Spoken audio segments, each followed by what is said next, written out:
Hey guys, tonight we begin with something a little more unsettling than usual.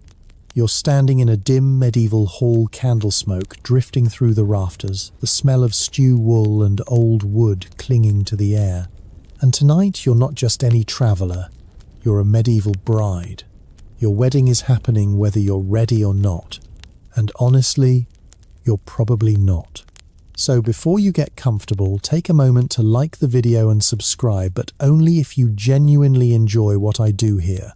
And let me know in the comments where you're tuning in from and what time it is for you. Now dim the lights. Maybe turn on a fan for that soft background hum, and let's ease into tonight's journey together. You stand at the center of the hall, heart pounding under layers of rough wool and uncomfortable embroidery, realizing something unsettling. This moment was never about you. Not your happiness, not your dreams, not even your future. Marriage in the Middle Ages is a transaction, economic, political, and very publicly binding. You're less a person right now, and more a contract with legs. Your father and the groom are the ones doing the real talking. You just stand there trying to look agreeable while reminding yourself not to faint. Brides fainting was common, whether from nerves, tight clothing, or the horrifying realization that your new life starts now, but you try to stay upright. Sweat trickles between your shoulder blades as people whisper about dowry amounts and land boundaries, as if those things matter more than your existence. Spoiler, they do. You don't get to choose the man standing across from you. Maybe you met him once. Maybe you've never even heard his voice. Maybe he's twice your age, or looks like he wrestles pigs recreationally.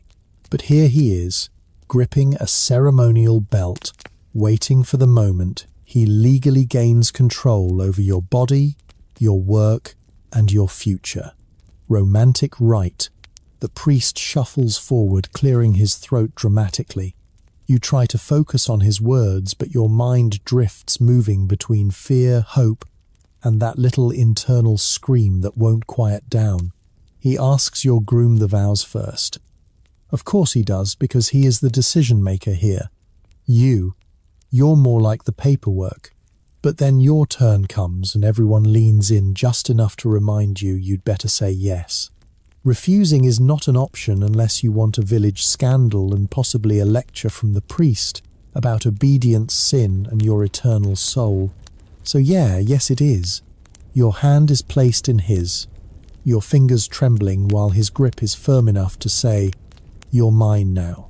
The priest wraps both your hands in a strip of linen symbolizing unity, or control depending on how you look at it. This ritual, known in some regions as hand fasting, is a mainstream part of medieval weddings meant to bind two souls together. Sweet in theory, slightly ominous in practice. As the ceremony continues, you hear giggles from the back of the hall, teen girls whispering about how married life means babies, chores, and maybe a husband who snores like a dying ox. One girl pokes her friend, whispering a local superstition that if the candles flicker during your vows, it's a sign of a stormy marriage. Yours flicker so much they practically dance the cha-cha. Great start. You glance at the crowd. They're not really watching you. They're watching the event, the union, the merging of property. Historians still argue whether medieval brides had more hidden power behind the scenes than records suggest. But standing here trying to swallow your panic, it doesn't feel like you have much power at all. What you do have is a growing awareness that this moment changes everything. You're no longer your father's daughter. You are now legally, socially, and spiritually attached to this man. Even your identity shifts. Some brides are renamed or given new titles, and some families joke that the bride becomes part of the husband's inventory. Funny, in a depressing way. A wave of voices rises as the priest makes the final blessing, calling upon saints to guide your marriage, protect your home, and help you become fertile. Yes, they say it out loud. Fertility is such a big deal that older women in the crowd squint at you, assessing whether your hips look promising. You try not to make eye contact.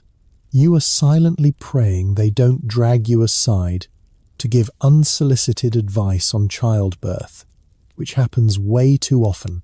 When the blessing ends, everyone cheers except you because you're trying to figure out how you feel. Proud, terrified, hungry. Probably all three. Your groom lifts your hand again like he's raising a flag of victory. You smile because you must. Medieval brides are trained from birth to appear composed. Crying is acceptable only if it's delicate and poetic, not the ugly, sobbing kind your cousin did that one time. People still talk about it. Then comes the quirky part. The crowd throws grains symbolizing fertility and prosperity. One elderly aunt pelts you with so much barley you wonder if she's settling a personal grudge. But traditions matter. Grains mean babies. Babies mean heirs. Heirs mean stability. And stability means the families can all relax and stop hovering. When the hall finally disperses, your legs ache and your cheeks hurt from forced smiling. You'll walk toward your new home, or at least the bridal chamber, like a ceremonial offering. People tug at your sleeves, give you advice you didn't ask for, and insist you drink ale to calm your nerves. And your nerves definitely need calming, because as you step across the threshold, it dawns on you from this moment on you're responsible for fulfilling the expectations of an entire household. Cooking, spinning, childbearing, obeying, pleasing, enduring. But for now you simply take a deep breath and stand still in the quiet, afterward letting the noise fade. The ceremony is done. The vow is made. And whether you're ready or not, you've just become a medieval bride in a world that wasn't built for you but will shape you in ways you can't imagine yet. You barely have time to breathe after the vows before you're swept into the next part of the day, the rituals. Not the sweet, poetic, romantic kind. No, medieval wedding rituals are a full-contact sport of superstition, symbolism, public scrutiny, and a level of awkwardness that would make a reality TV producer sweat with envy. And you, the bride, are the main attraction whether you like it or not. The moment the priest steps away, the crowd closes in with that hungry buzz people get when they know something entertaining is about to happen. You wish you could disappear into your sleeves. Instead, you're ushered toward the ceremonial table where the next phase begins, sealing the union in ways you never practiced, never rehearsed, and definitely never gave consent to plan. The first ritual is simple. Well, simple for everyone else. You and your husband must stand shoulder to shoulder while an elder woman, usually your aunt or his mother, circles you 3 times muttering prayers. The circle is meant to protect the marriage from evil spirits, gossip, and wandering eyes. Ironically, the circle also attracts every wandering eye in the room because people love watching you try not to wobble as she shuffles around you with the urgency of a hen herding chicks. Then she taps your forehead with a sprig of herbs, usually rosemary. Rosemary symbolizes marital fidelity. You smile because what else are you going to do? But inside you're thinking, great, I'm being seasoned like a roast. This is your quirky tidbit of the day. Medieval people believed rosemary warded off infidelity. Spoiler, it didn't. But at least it made the room smell slightly less like wet wool and sweaty boots. Next comes the knot ritual. The priest ties another cloth around your hands, but this time tighter, almost uncomfortably so. You can feel the pressure ring around your wrists, like a reminder that your freedom is no longer entirely your own. It's symbolic unity, he says. It's symbolic restraint, you think. Historians still argue whether these binding rituals were intended to bless the marriage or simply reinforce the idea of female submission. But either way, you stand there with numb fingers trying not to grimace. The crowd claps. The aunties tear up. You swallow hard. And then you're led to the table for the sharing of bread. It sounds harmless enough, except no one bothered to tell you what kind of bread. It's not soft, fluffy bakery bread. It's a medieval loaf, the kind that doubles as a doorstop or self-defense weapon. Your husband must break it in half, and he does so with a little too much enthusiasm, as though he's been waiting all day to demonstrate masculine strength in front of his cousins. Crumbs fly everywhere. Someone cheers. You pretend not to flinch. He hands you half the loaf. You nibble as gracefully as possible on something that crunches like gravel and might actually contain gravel, because mills aren't exactly precise yet. But this ritual matters. Sharing bread means sharing life work and sustenance. It's symbolic of unity, one of the few traditions that genuinely feels meaningful if you ignore the tooth-splintering texture.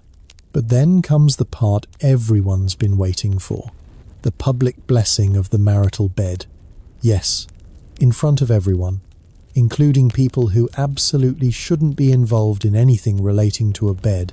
Imagine your entire extended family following you into a room, praying over the sheets, sprinkling herbs and adjusting pillows like they're staging a divine Airbnb.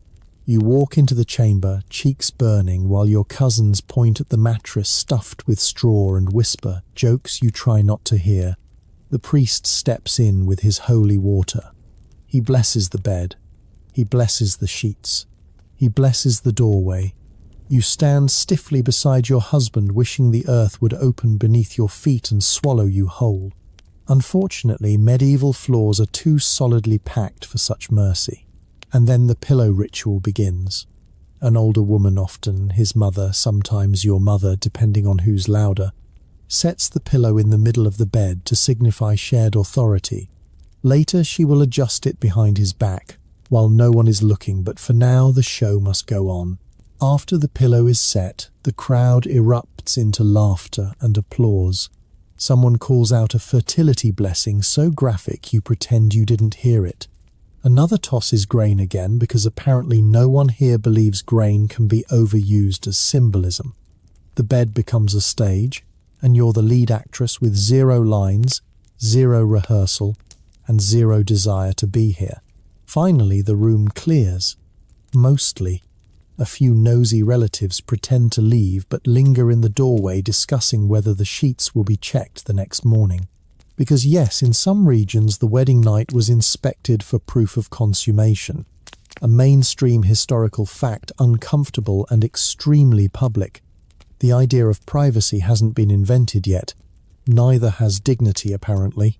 Eventually, the last spectator drifts away, leaving you alone with your husband in a room too quiet, too warm, and far too full of expectations. You sit at the edge of the bed, fingers twisting your sleeve as he closes the door. The ritual has ended, but the pressure has not. You're exhausted, overwhelmed, and trying very hard not to think about what everyone expects will happen next. The fire crackles.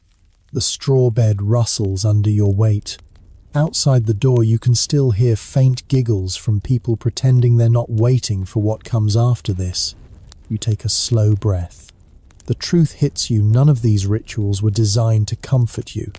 They were designed to display you, to show your obedience, fertility, and value, to turn your private life into a public spectacle.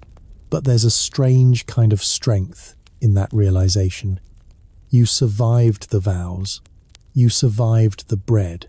You survived the rosemary seasoning, the binding cloth, the blessing of the world's most uncomfortable mattress. And you're still here, shaken but standing. Your new life begins now, whether you're ready or not. You wake the next morning with stiff limbs, tangled hair, and the sinking realization that your life is no longer your own. Whatever hopes you carried into yesterday have been folded, stacked, and tucked neatly behind one single uncomfortable truth. In the medieval world, your value doesn't come from your personality, charm, or dreams. It comes from your dowry. As you sit up on the straw-filled mattress brushing hay from your sleeves, you hear voices outside the chamber. Men's voices, mostly. They're discussing numbers, livestock, land, textiles. Everything except you. It's like listening to someone auction off your future, but the bidders forgot you're still in the building. You step toward the doorway, just close enough to hear your father reciting the list. 2 cows, 3 chests of linen, a silver clasp, a wool cloak, and the coin pouch tucked into his belt. It's all laid out like an inventory, and you are the final line at the bottom, bride included. You swallow hard. You knew this moment would come, but knowing and experiencing are 2 very different things. In the medieval world, dowries are everything. They determine your husband's social standing, your future comfort, and whether your new household views you as a blessing or a burden. A mainstream historical fact, a wealthy dowry could elevate a family's status, restore failing farms, even secure political alliances. For noble women, dowries could include entire villages. For ordinary brides like you, it's usually livestock, cloth, and maybe a handful of coins that took years to save. You take a step back, wondering whether anyone is discussing what you bring to the marriage, your skills, your patience, your years of hard work. Spoiler, they're not. Medieval society measures brides in wool land and milk output, not emotional intelligence. Later that morning, you're summoned to the hall to observe the exchange. A polite way of saying, stand quietly while the men finalize the trade. You walk in, keeping your eyes low as you were taught. The table is covered in items your family spent years preparing for this day. You recognize every piece. You wove the linen sheets. You embroidered the tunic. You helped raise the cows. Everything here carries your work, your fingerprints, your childhood memories, and now it's all being handed away. Your husband inspects the goods with the seriousness of a merchant evaluating rare spices. He tests the strength of the linen, runs his fingers along the silver clasp, and lifts the cloak as though it might reveal your entire future hidden in its folds. Finally, he nods. Approval. Relief washes over the adults. But you feel something tight twist inside your chest, because approval of the dowry means approval of you. If he had frowned, if he had found the linen too thin or the cows too old, your worth would have dropped instantly, and everyone in the room would pretend not to notice the humiliation on your face. A quirky detail you remember hearing from village gossip slips into your mind in some towns. Brides, with especially impressive dowries, were paraded around like prize livestock, while brides with small dowries prayed the wind wouldn't blow. Too hard during the ceremony, strong breezes had a habit of revealing how cheap the fabric really was. Thankfully, today is calm. Your new mother-in-law stands beside you examining the goods as well. You feel her eyes on the dowry then on your face. She doesn't judge you openly, medieval women are trained to be subtle, but you can sense her calculating. A bride with a strong dowry earns a warmer welcome. A bride without one becomes free labor with a wedding ring. She smiles at you eventually. It's polite, thin, not unfriendly, but certainly not warm. More like the expression someone might give a stray chicken that wandered into their yard, harmless for now, but likely to cause trouble later. When the exchange is finalized, your father gives you one last look, a mix of pride, guilt, and resignation. For a moment, he looks like he might say something tender, something fatherly. Instead, he clears his throat and says, the only thing society lets him say, you belong to your husband now. Be dutiful, be wise. You nod. What else can you do? Even if your heart wants to scream that you're not cattle, not an asset, not a bargaining chip. After your father leaves, your husband gestures toward the dowry chest, the largest one. This, he says, will be your responsibility. The contents of that chest will clothe the household patch garments, wrap future children, and serve as the foundation for your new domestic duties. It's the beginning of your role here, a role you didn't choose but must master to survive. As he speaks, you feel your hands tremble, not from fear exactly, but from the overwhelming weight of expectation. Every item in the dowry represents countless hours of work. You must now continue indefinitely. And yet, There is a part of you that understands the deeper meaning behind this ritual, even if it's unfair. The dowry is more than property. It is the last gift from your family, the final thread connecting you to the life you left behind. Historians still argue whether dowries empowered women by giving them personal assets, or reinforced patriarchal control by tying them to domestic labor. Standing here caught between two families, you feel both arguments at once. You kneel beside the dowry chest and run your fingers over the embroidered cloth inside. Soft, familiar. The one thing in this new household that truly belongs to you. A strange comfort settles in your chest. This chest, its contents, and the work of your own hands might be the only part of your identity you get to keep. You close the lids softly, not as a goodbye, but as a promise to yourself. No matter how transactional this day has been, you are more than your dowry, more than this exchange, more than a list of items on a table. And as you rise smoothing your dress, you feel a small spark of determination. Quiet, but bright. Maybe the medieval world won't give you power outright, but you'll find ways to shape your life anyway. One stitch, one chore, one small act of resilience at a time. You don't sleep much the night before leaving. How could you? Every creak of the house, every whisper of wind against the shutters feels sharper, heavier. This is your last night under your father's roof. The last time you'll fall asleep to the sound of your mother stirring the embers or your siblings whispering secrets in the dark. The last time the walls around you will feel familiar. When dawn breaks soft and cold, you're already awake, sitting at the edge of your bedding, twisting a corner of your sleeve between trembling fingers.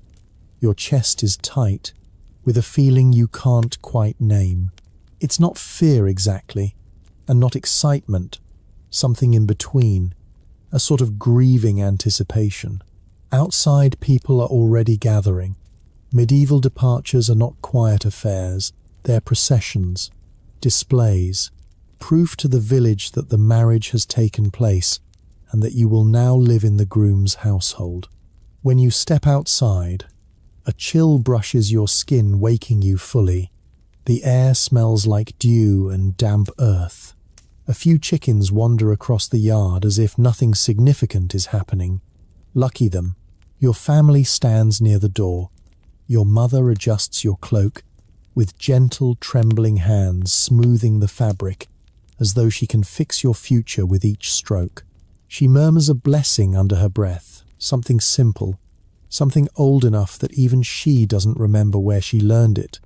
It isn't much, but it anchors something inside you. Your siblings hover behind her, wide-eyed and unsure. They don't know what to say. How could they? You don't know what to say either, so you simply pull them close, breathing in the familiar scent of smoke, wool and home one last time. When your father steps forward, you straighten your back instinctively. He is holding the riding reins, your reins, and with a solemn nod he hands them to your husband. The gesture is symbolic and painfully literal. A mainstream historical fact, this handover represented the transfer of guardianship from father to husband, the final extinguishing of your old identity. Your husband accepts the reins without fanfare. The nod of duty, the assumption of authority. You watch the motion and feel the shift, tiny and massive at the same time. Then comes the moment you've been dreading, mounting the horse. The village gathers to watch because apparently everyone agreed that your emotional turmoil should be a spectator sport. Children whisper. Elderly women squint suspiciously. Men cross their arms with a kind of judgmental satisfaction. You place your foot in the stirrup and try not to think about how symbolic this is, being lifted away from everything familiar and carried toward a life you didn't choose. A life you must endure, navigate, and maybe eventually shape. As the horse moves, you feel the ground pull away, the house shrinking behind you. You swallow hard. The road ahead stretches like a long, uncertain thread. Your new home lies somewhere beyond the hills, surrounded by fields you've never walked, people you've never met, customs you haven't learned. The procession moves slowly. Medieval roads aren't exactly smooth. With every jolt, your chest tightens a little more. The rhythmic clopping of hooves becomes the soundtrack of your transition from daughter to wife. Villagers line the road to watch you pass. Some wave. Some whisper about your dowry, your husband, your chances of producing healthy children. A few offer good wishes. Others just stare, evaluating whether your cloak is fine enough or whether your cheeks look nervous. Spoiler, they do. A quirky tradition surfaces when you pass the old willow tree at the edge of the village. A group of unmarried girls toss handfuls of dried grains and herbs at you, not out of malice but hope. They believe catching a piece of your cloak's hem will bring them good fortune in finding their own husband. One particularly determined girl nearly faceplants trying to grab the fabric. You offer a sympathetic glance. She gives an apologetic grin. If anyone understands the complexity of marriage, it's her. The countryside opens as the village disappears behind you. Fields stretch into the distance, dotted with cottages, smoke curling lazily up from chimneys. You've walked these lands before, but always knowing home was a few minutes away. Today the path pulls you farther and farther until you're sure you couldn't walk back even if you tried. Hours pass before you stop for a short rest. You climb down from the horse legs, trembling from more than just riding. As you sit on a fallen log staring at the horizon, it hits you. This journey isn't just physical. It's a transition into a world where expectations are strict, obedience is assumed, and your role is no longer negotiable. Your husband sits nearby eating without comment. He doesn't speak much yet, not out of cruelty, but because medieval marriages don't start with love, they start with duty. Historian debates still echo to this day. Did affection grow in these marriages, or were most couples simply two people bound by necessity? You wonder which path your life will take. When the procession resumes, you feel wearier, but not entirely hopeless. There's a strange strength in knowing you've already endured more in 24 hours than many people endure in months. The weight of leaving home presses on your shoulders like a heavy wool cloak, but beneath it, a quiet ember of resilience flickers. By late afternoon, the silhouette of your husband's village appears on the horizon. Smoke rises from chimneys. Children run in the dirt paths. Livestock bleat in the distance. The homes look strange yet familiar in the way all medieval villages resemble one another. Clusters of timber and thatch, weathered by life and seasons. Your stomach tightens. This is where you will live, work, sleep, give birth, grow old. This is the place you must learn to belong to, whether it welcomes you warmly or not. When you reach the central yard, people gather to greet the new bride. You force a smile because medieval brides are always pleasant, always composed, always ready to start their duties. But inside your thoughts whisper, "This isn't home. Not yet. Maybe not ever." And then another quieter thought follows, "But you will find a way to survive here." You always have. You don't get long to breathe before the next moment arrives, the one you've secretly feared since the wedding was arranged. Meeting your husband properly. Not a glance at the ceremony. Not a brief handshake during the dowry exchange. No. This is the first real moment where you stand face to face with the man who now decides everything about your life. As you step into the yard, people shift aside, forming a loose semicircle like an audience expecting a performance. And in a way, that's exactly what this is. You the bride, he the groom. The village ready to evaluate whether you look compatible enough to produce the future workforce. Your husband stands near the doorway of his family home, hands clasped behind his back, posture stiff. His expression is unreadable, not unfriendly, but not exactly thrilled either. He looks like a man prepared for duty, not romance. To be fair, so do you. This is the medieval version of the big reveal, except instead of soft lighting and dramatic music, you get mud smoke and a chorus of whispering neighbors who stare at you the way cats stare at strangers, curious, judgmental and ready to hiss. If necessary, you step toward him, your palms damp inside your sleeves. He examines you quietly, evaluating everything from the quality of your cloak to the confidence or lack of it in your eyes. You wonder whether he thinks you look too young, too nervous, too fragile, or whether he's secretly relieved you're not, say, 12 years old, which does happen in some regions. A mainstream historical fact, medieval brides could be shockingly young, though the age varied depending on class, region, and desperate economic circumstances. You offer a respectful nod. He returns it curt but polite, and just like that the reveal is over.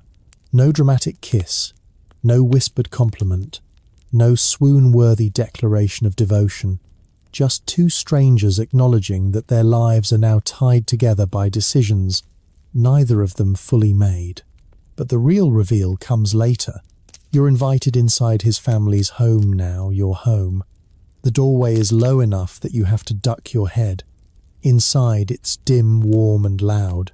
The smell hits you first: wood smoke, stew, sweat, wet wool and something else. Maybe a goat.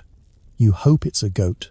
Your new mother-in-law hovers beside him, giving you a smile so thin it could cut bread. She gestures vaguely around the room as if to say, "See, this is what you're married into. Good luck." Her eyes flick to her son, then back to you, and you suddenly understand that this woman is watching everything. Your posture, your hair, your hands, your hesitation. If your dowry determined your worth, this moment determines your potential. Your husband speaks first, or attempts to. His voice cracks slightly, and he clears his throat. "Welcome," he says, and the simplicity of it makes your chest loosen a fraction. His words aren't warm exactly, but they're not cold either. They're neutral. Safe. You'll take safe. Safe is a gift today. He gestures to the hearth, the center of the room. The fire is small but steady, glowing against the stone. You sit, as instructed, knees tucked neatly under your cloak. He sits across from you, eyes flicking away every time you look at him like a nervous boy trying to appear composed. And that's when it happens, the real reveal. Not of appearance, not of status, but of personality. He asks if you're hungry. Such a simple question. But in a world where your body, work and future are controlled by societal expectations, kindness, however small, feels shockingly powerful. You answer with a quiet yes. Your voice barely escapes your throat. He nods to his mother. A bowl of stew is placed in your hands. Thick, warm-smelling faintly of onions and barley. You grip the bowl tightly, letting the heat seep into your fingers. Your husband takes his own bowl, and for the first time he looks directly at you, not evaluating you, not assessing your worth, but simply seeing you. His gaze softens. The corner of his mouth twitches. Not quite a smile, but close enough to make your heartbeat shift. You eat together in silence. The villagers outside disperse. The house becomes a cocoon of crackling fire, low murmurs and clinking bowls. You catch glimpses of him, how he uses his left hand to steady the spoon, how he sits slightly hunched as though trying to make himself look smaller, less intimidating. Is he shy? Is he unsure? Is he trying not to scare you? Historians still argue whether medieval men were more tender behind closed doors than records suggest. Official documents reduce them to roles, providers, guardians, disciplinarians, but personal letters and occasional anecdotes hint at a softer, quieter reality. A place where affection grew slowly like moss creeping over old stone. You don't know yet which version you've married. After eating, he stands to show you the sleeping chamber. The small room is lit only by a tiny window high on the wall. Straw mattress, wool blanket, wooden chest. Simple but clean. He steps aside so you can enter first. As you look around, a new weight settles into your chest, not fear this time, but the pressure of future obligations. This is where you'll sleep, work, and eventually give birth. This room will witness every change in your life. He must sense your tension because he clears his throat again, softer this time. It's not much, he says awkwardly, but we'll make it better. You blink. We. Not you. Not your duty. Not your responsibility. We. It's not a promise of love. It's not grand or poetic. But it's the closest thing to hope you've felt since the ceremony. He opens the window shutter just a crack, letting in a sliver of daylight. Dust motes float through the beam of light. You stand there watching them drift, listening to him breathe behind you. Then he steps back toward the doorway, hands clasped again. "I'll let you rest," he mutters, and he leaves. Just like that. No demands. No looming expectations. No impatient tug toward the bed. Just space. Space you didn't know you were allowed to have. You sit on the straw mattress, exhaling a breath you've been holding for hours. The house hums softly around you. Footsteps distant, chatter, the steady crackle of the hearth. And somewhere beyond the doorway, your husband moves quietly, giving you room to exist. This is the medieval husband reveal. Not a grand moment, not a dramatic unveiling, but a realization that the man who holds legal power over your life may or may not choose to wield it harshly. You don't know yet what kind of husband he'll be, but for the first time today you feel something fragile, trembling and unexpectedly warm. Possibility. You don't get long to savor the tiny flicker of relief from earlier, because now as the sun dips behind the rooftops and the shadows stretch across the floor, an entirely different kind of weight settles over you, the kind of pressure that coils deep in your stomach, tight and cold. The wedding night, the moment every whispering aunt, every smirking cousin, every curious neighbour has been waiting for. In the medieval world, this isn't a private milestone, it's a public obligation, an expectation, a requirement, and you exhausted, overwhelmed, and barely beginning to understand the man you married, must now face the most intrusive part of the entire marriage ritual.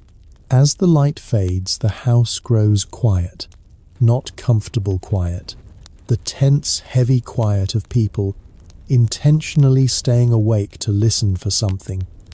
Footsteps murmurs the creak of a bed frame. Your cheeks burn at the thought. Your new mother-in-law knocks gently and pokes her head in far too casually for someone invading your new chamber. Her eyes sweep the room as if inspecting a harvest. "Everything is prepared," she says, and you nod, even though nothing inside you feels prepared at all.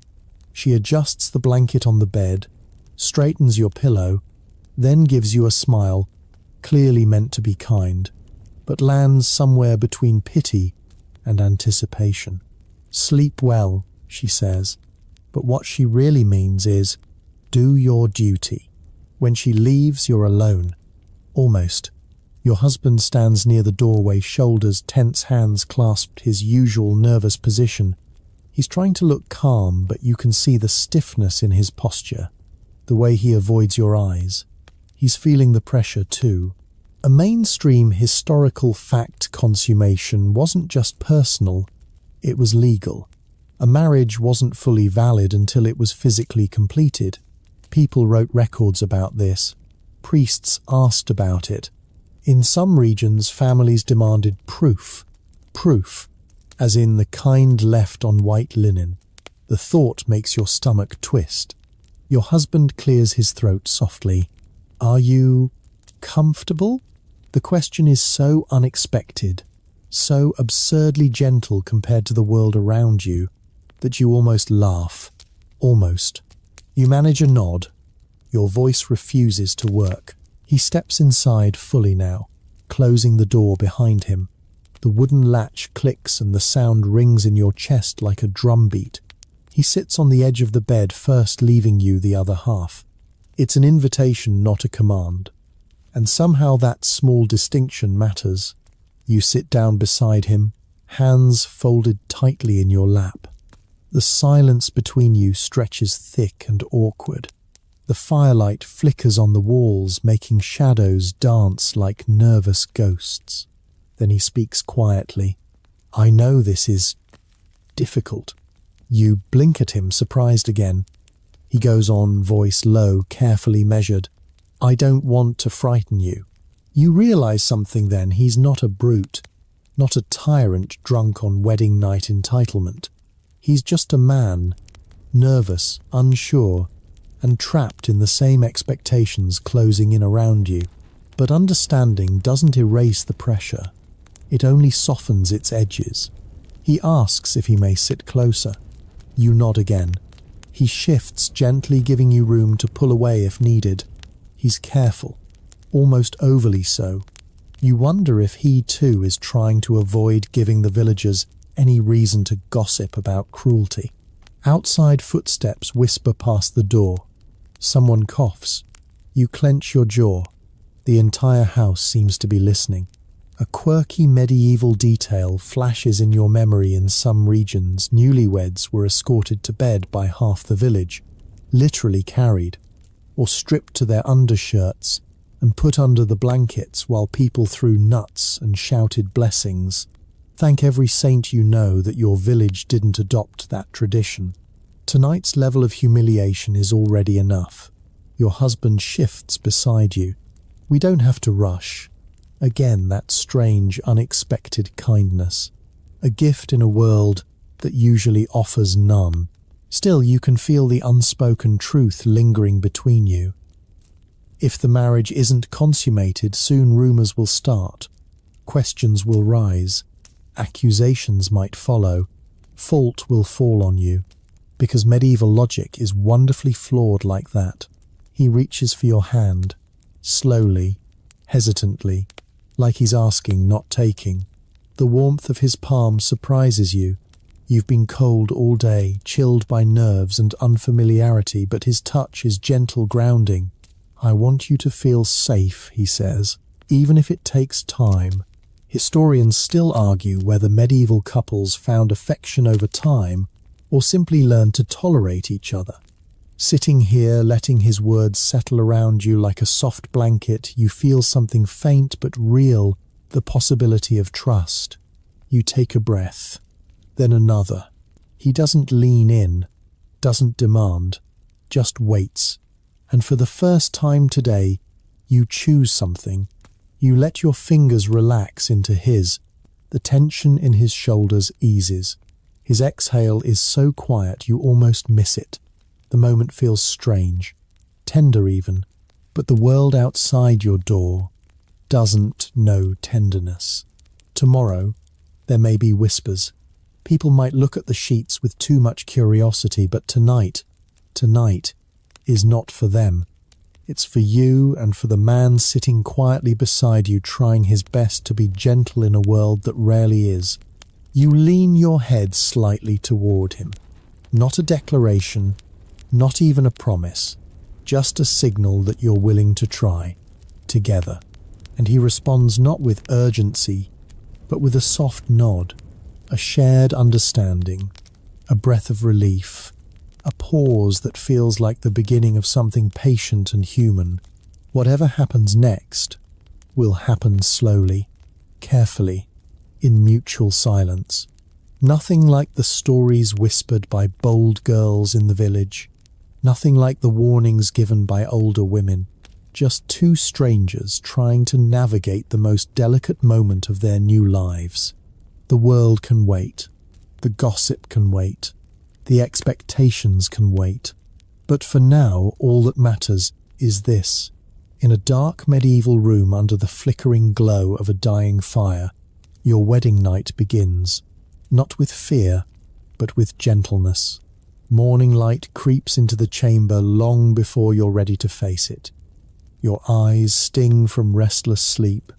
Your body feels heavy, and your mind, well, Your mind is a tangled mess of everything that happened yesterday, and everything that didn't. But medieval life doesn't pause for emotional processing. Not for brides, not for anyone. You hear footsteps outside your door, light, sharp, quick. The unmistakable rhythm of a woman already moving through her morning chores. Your new mother-in-law. And just like that, a different kind of pressure settles in your chest. Because while your husband holds legal authority, your mother-in-law holds the household. And you're about to learn what that really means. You rise from the bed, smoothing your cloak, swallowing the dryness in your throat. When you open the door, she's standing right there as if she's been waiting for the exact moment you emerge. Her arms are crossed. Not tightly, but in that purposeful way women use when they're silently evaluating you. Good.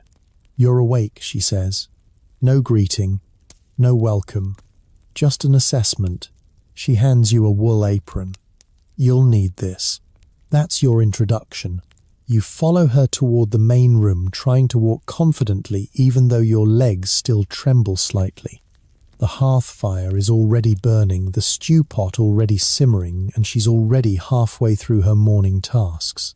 You don't know how long she's been awake, but judging from the neatness of the house and the firmness of her posture, the answer is long enough to judge your lateness. She begins explaining your chores rapidly, efficiently, without pause. Stir the morning porridge. Sort the wool by texture. Shake out the bedding. Sweep the hearth. Check the goats. Knead the dough if it's risen properly. Your head spins.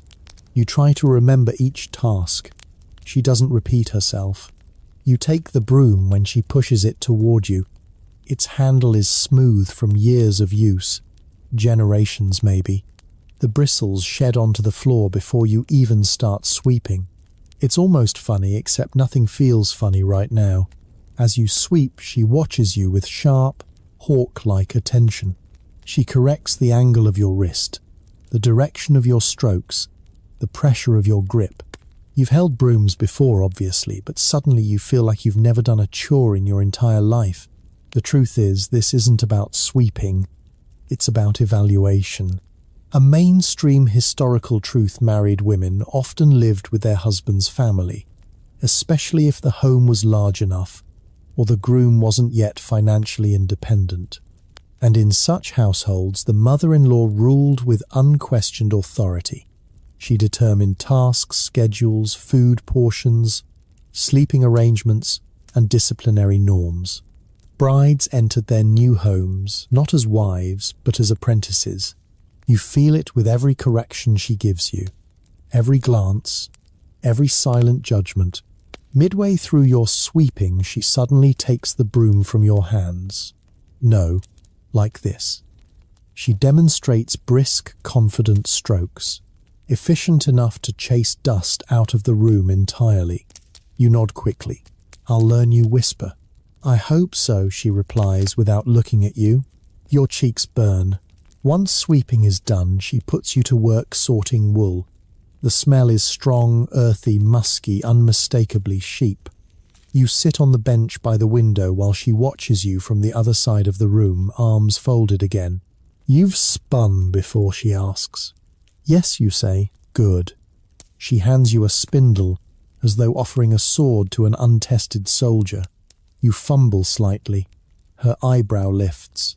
Not a word, but a message. You should be better at this by now. As you work, she begins lecturing softly, but with that tone mothers use when they're certain their wisdom is unquestionable. My son needs a wife who can manage a household, she says. A woman who knows how to work, who doesn't complain, who keeps the fire steady, the chores done, the food ready. You nod fingers, steadying around the wool fibers. You must respect him, she continues. He works hard. He deserves obedience. Your throat tightens.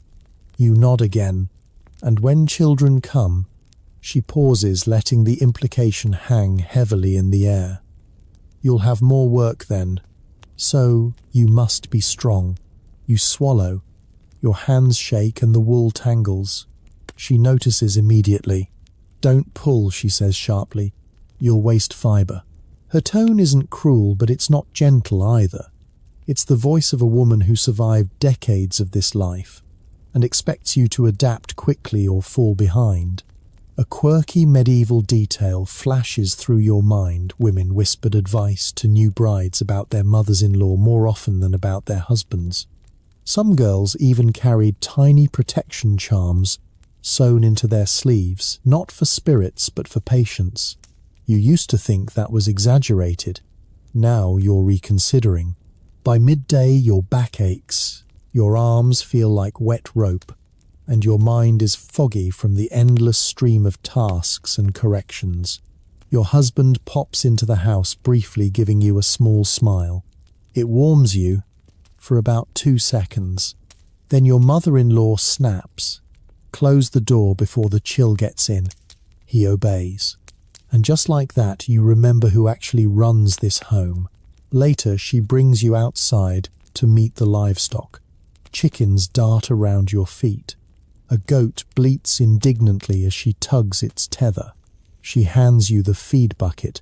"Go on," she says. You feed the animals, careful not to drop too much grain. You're painfully aware of her gaze boring into your back. When a chicken pecks your ankle, you yelp. She snorts. "You'll toughen up," she says. They always do.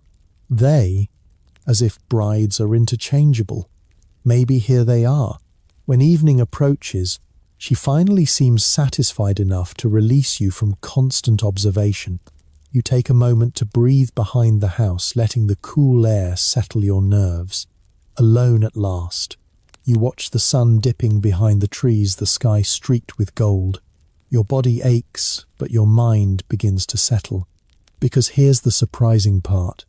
As harsh as she is, as intimidating as she feels, she also keeps the household alive.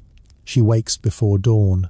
She knows every creaking board, every stubborn goat, every winter threat. She carries decades of knowledge, and beneath her sharpness may be a sense of protection. Historians still debate whether medieval mothers-in-law were oppressors or unlikely mentors. The truth, like most things, lies somewhere in the middle. Their authority could suffocate or strengthen, crush or teach, ruin or prepare. Tonight, as you help prepare the final meal of the day, you catch a rare softness in her eyes when she hands you a bowl.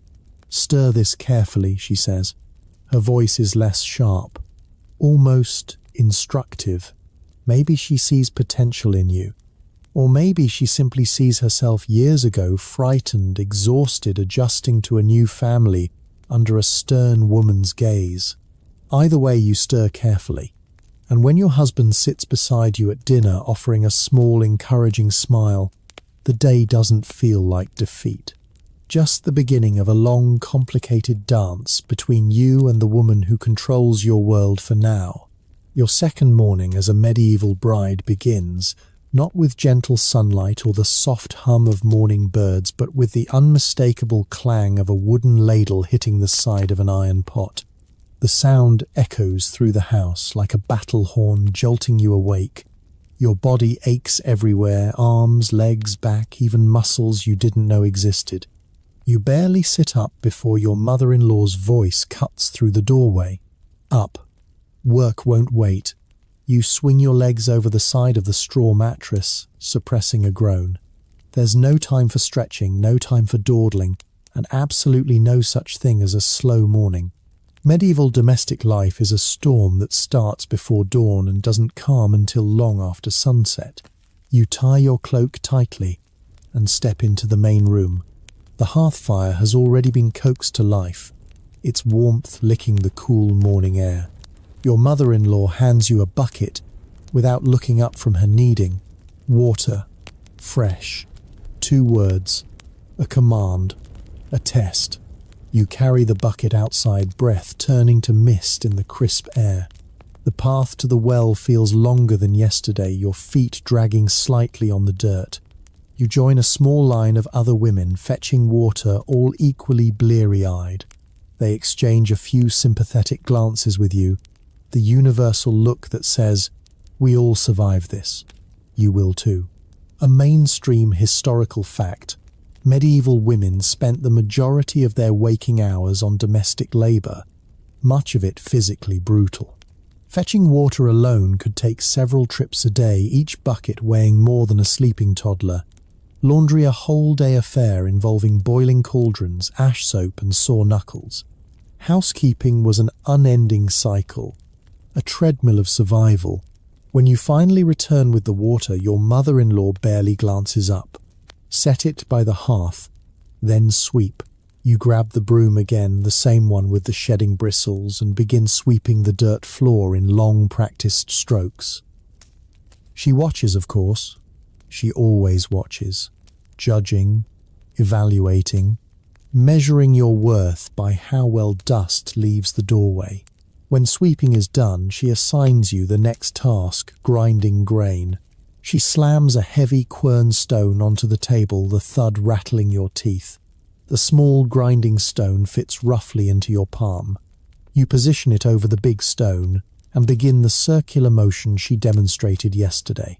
It's slow, it's heavy, it's agonizing. After just a few minutes, your shoulders burn, your wrists throb, the grain dust coats your throat until you cough. She doesn't comment on your struggle, but her eyes flick toward you and then away, another silent message: work harder. Your husband enters briefly, carrying chopped wood from outside. You catch his glance, soft, concerned, and for a moment warmth stirs in your chest. But before he can say anything, his mother snaps. Wood goes by the door. And don't track mud inside. He obeys and leaves again. You can't help noticing even he bends under her authority. By mid-morning, you're finally allowed to pause for a sip of thin ale, the medieval version of water that won't kill you. Your muscles tremble as you lift the wooden cup to your lips. The bitter liquid tastes like oats and disappointment. You've never been so grateful for it. Next comes kitchen duty. Chop the vegetables your mother-in-law orders, sliding a small pile toward you. You sit by the table and begin slicing turnips and onions, fingers stiff in the cold. Your eyes burn from the onion fumes. You blink rapidly, trying not to cry. Crying would be interpreted as weakness. Brides don't get to be weak. When she tastes your chopped vegetables in the pot, she pauses. Not disapprovingly, not approvingly, just neutrally. And somehow that tiny lack of criticism feels like the most generous compliment she's capable of giving. Around midday, laundry begins. A process so overwhelming, it deserves its own chapter. But here's the simple version. You soak dirty clothes in water, scrub them against a rough board until your knuckles redden, then rinse them in the cold stream outside. The icy water stings like knives. You gasp with every touch. Your mother-in-law doesn't flinch. She's done this for decades. Rub harder, she says as you scrub. Your fingers are numb. Your forearms ache. You rub harder. A quirky medieval detail: some women believed laundry water needed to be blessed, or at least stirred in a particular direction to avoid bringing bad luck into the household. You don't know if your mother-in-law believes this, but she watches your movements with such intent that you start to wonder if everything in this house carries unspoken rituals. Afternoon brings more tasks. Sweeping again because dirt has no respect for schedules. Fetching more water. Feeding the animals. Checking the goats' hooves. Sorting dried herbs. Shaking out bedding thick with dust and tiny creatures you'd prefer not to name. Every time you finish a chore, another appears as if summoned by exhaustion. Historians still argue whether medieval domestic labour gave women hidden power within the home, or simply trapped them in endless cycles of unpaid drudgery. Standing here with sweat on your brow and dust in your throat, you feel the truth lying somewhere in between. By sunset, you're certain your arms might fall off. You lean on the table, breath, rapid pulse fluttering. You've never worked this relentlessly in your life, not even during harvest season in your family home. But your mother-in-law isn't finished. "Help me with the stew," she says, lifting a pot that smells surprisingly good. "You'll need to learn our recipes." Our. Not my, not your husband's. Our. It's the first crack in her hardened demeanour, a whisper of inclusion, maybe even acceptance. You stir the pot slowly, careful not to splash. The smell of herbs and root vegetables fills the air, comforting in a way you didn't expect. She nods once when you get the stirring rhythm right. It's a small victory, but you cling to it like a lifeline. When the family sits to eat, your husband gives you a tired smile, the kind that says, "I see how hard you're trying." The warmth from that simple look eases something inside you. Later that night, when you finally collapse onto the straw mattress, your muscles screaming, your eyes drooping, one final thought drifts across your mind. This isn't just hard work. This is survival. And somehow you survived your first full day. A sleep tugs you under. The last sound you hear is your mother-in-law quietly banking the fire for the night. A rhythm you may one day learn yourself. You wake the next morning with a different kind of exhaustion, one that sinks into your bones rather than your muscles. Domestic labour is brutal, yes, but the expectation hanging over your head is heavier still. It's there when you open your eyes. It's there when you tie your cloak. It's there in the way your mother-in-law glances at your waistline, even though you've only been married for a few days. Because in the medieval world, a bride isn't truly a wife until she's pregnant, and she isn't truly respected until she delivers a child, preferably a boy. The pressure is silent at first, unspoken, but you feel it everywhere. When you step into the main room, your mother-in-law's greeting is softer than yesterday, but her eyes carry the quiet question every woman knows too well. How long until you provide an heir? She doesn't say it outright. Medieval women rarely do. The words disguise themselves as helpful advice, like "eat more broth," "it strengthens the womb," or "rest when you can." "It's good for future children." You nod politely, but inside a knot tightens. After breakfast, you walk to the well for water. On the path, two older women linger nearby, whispering with barely concealed curiosity. "She looks healthy," one says. "Yes." "Strong hips," the other replies without shame or subtlety. You pretend not to hear. Medieval brides quickly learn the art of selective hearing. It's either that or cry daily. As you lower the bucket into the well, another woman approaches, smiling with too many teeth. "May God bless your marriage with many children," she says. She places a hand on your arm, as if sealing the prayer into your skin. The wish is kind, but the weight of it crushes your breath for a moment. A mainstream historical fact: fertility defined a woman's worth in the Middle Ages. Marriages were built on it. Alliances depended on it. Family lines survived because of it.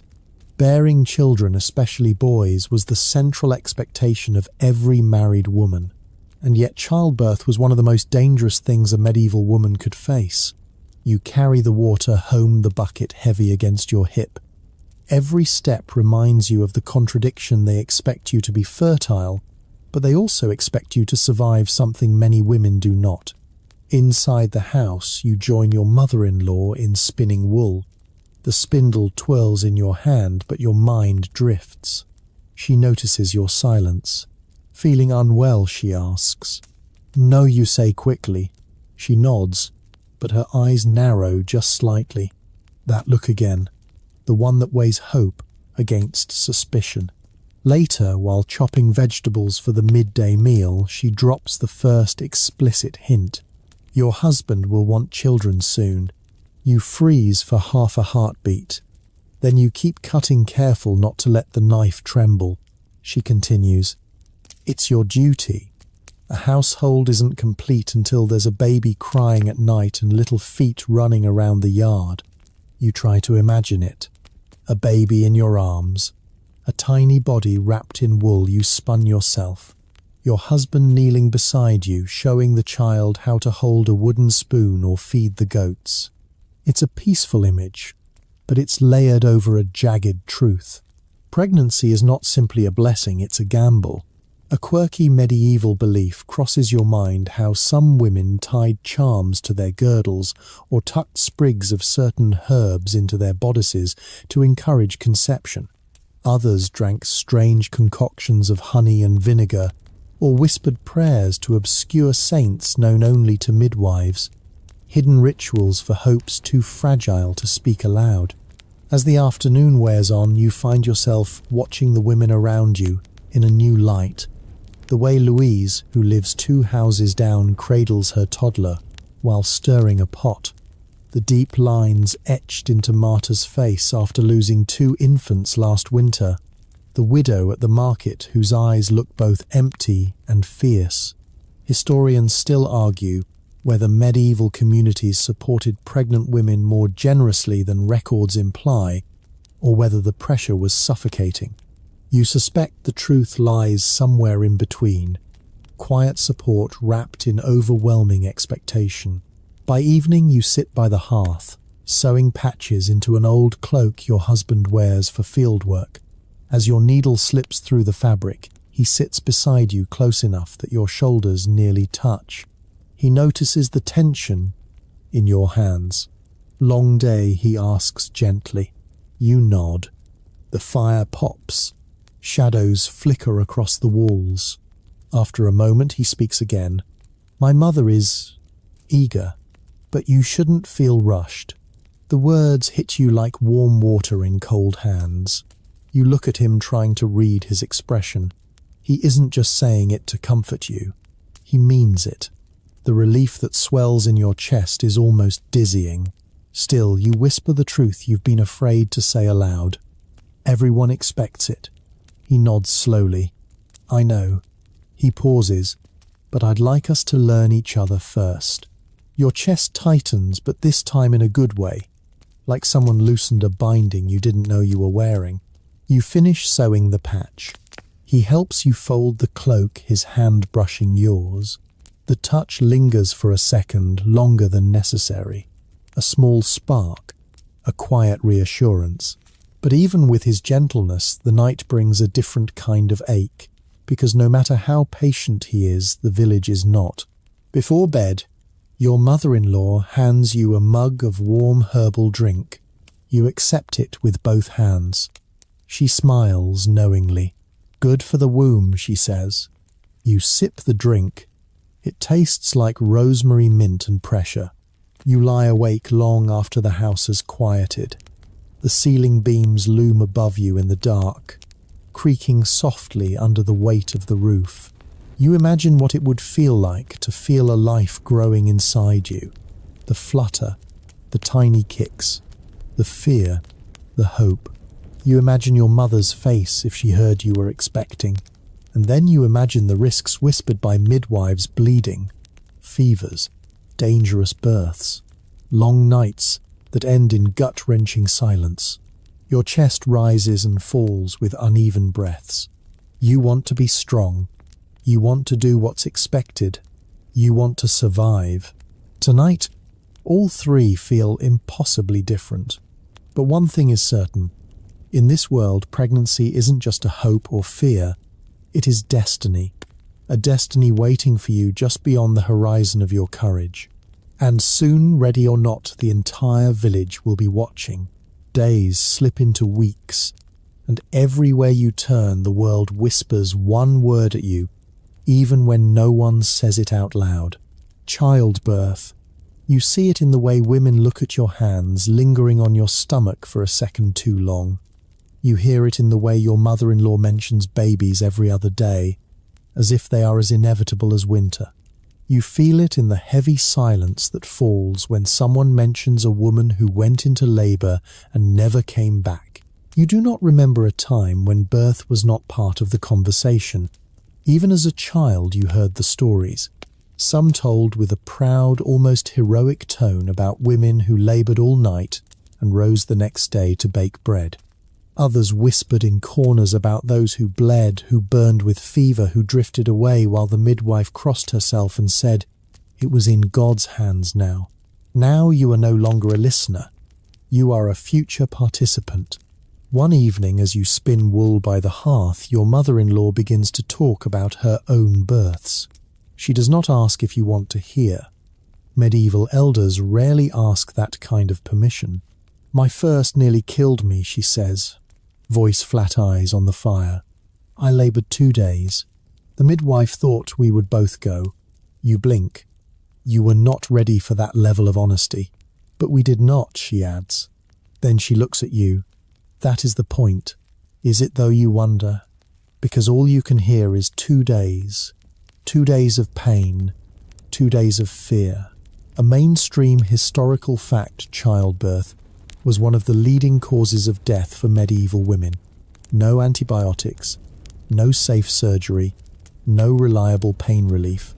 Just midwives' prayers and hope that your body would not betray you.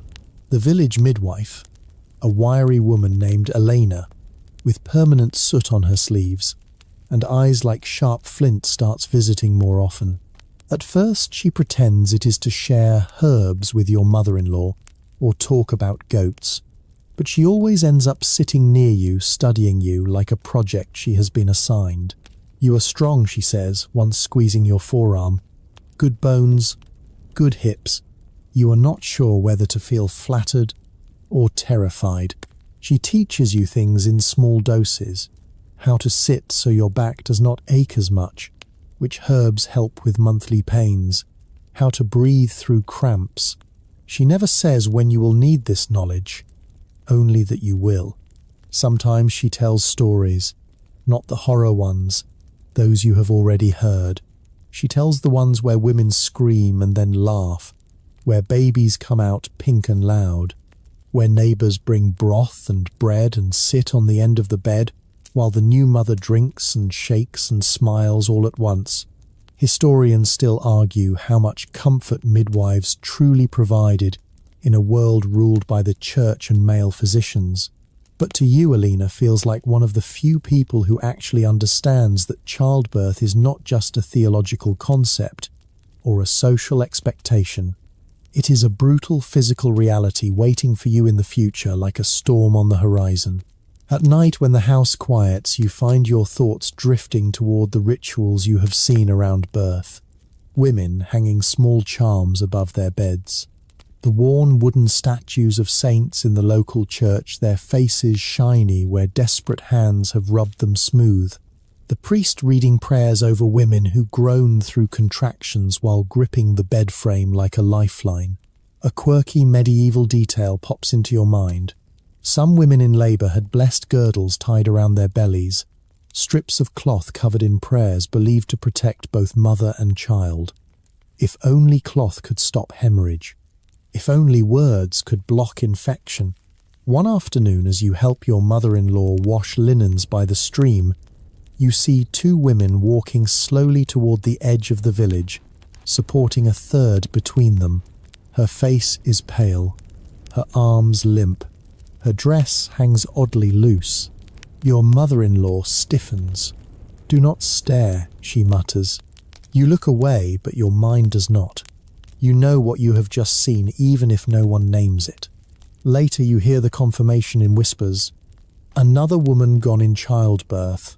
Baby too. Fever, someone says. Bad luck, says another. A test of faith, says the priest. You wonder when anyone will say the quiet part out loud, that this could be you, that this will be you, unless time or fate intervenes. That night your husband finds you sitting alone by the darkened hearth, knees drawn to your chest. "What is wrong?" he asks softly. You hesitate. You have never spoken this fear aloud. It feels dangerous, like inviting misfortune to notice you. But his voice is gentle. His eyes are tired, honest. "I am afraid of dying," you finally whisper. "Afraid of what will happen when I have a child." There. The words are out, hanging in the smoke-filled air between you. He takes a slow breath and sits beside you close enough that your shoulders touch. "My sister almost died with her second," he says. "She did not, but I remember the screaming." You glance at him surprised. "No one ever told you that." He continues, voice low. I know what they expect. Children, boys, a full house, but I do not want to lose you to it. The words are simple. They do not change reality. Babies will still be expected. Pain will still come. Danger will still loom. But something about hearing him admit his own fear makes yours feel less like a private curse and more like a shared burden. In the following days, you start noticing small forms of quiet resistance among the women. They cannot refuse childbirth, but they can prepare for it in their own ways. One keeps a small stash of clean cloth hidden away just for labour. Another dries special herbs only she and the midwife know how to use. Another insists on certain positions during birth, ignoring the old priest who suggests lying still and trusting God. There is a grim practical wisdom here, a refusal to walk blindfolded into the storm. You find yourself absorbing it piece by piece, learning how to recognize fever, how to sit to ease pain, how to breathe when fear tightens your chest. You do not know when you will need it, only that you will. One morning, as you knead bread dough, your mother-in-law glances at you and says almost casually, "You will have many children, I can tell." You do not answer. You do not know if many children means many blessings or many chances for things to go wrong. Later, alone in your small chamber, you sit on the edge of the straw mattress and rest your hand on your stomach. It is still flat beneath your dress, still untouched by that particular destiny, but you know it will not stay that way forever. You close your eyes and picture both possible futures at once, you holding a squirming baby, exhausted but alive, you fading in a feverish blur while voices and prayers swirl around you. You do not know which one will be yours. Yet somewhere in the middle of all this fear, a strange kind of courage begins to take shape. Not the loud, heroic courage of knights and ballads. The quiet, resigned courage of women who know exactly what is coming and face it anyway because there is no other path. You exhale slowly. The fear will not leave. But neither will you. Not yet.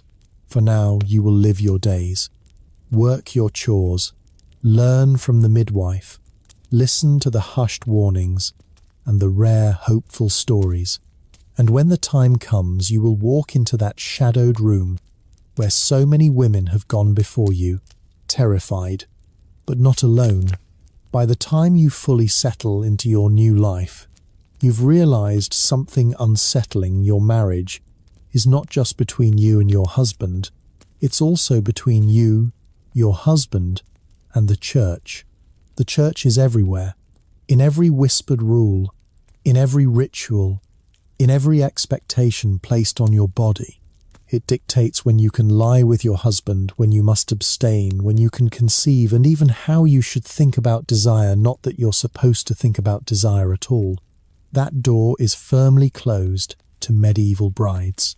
One morning, while you're kneading bread beside the hearth, the village priest stops by.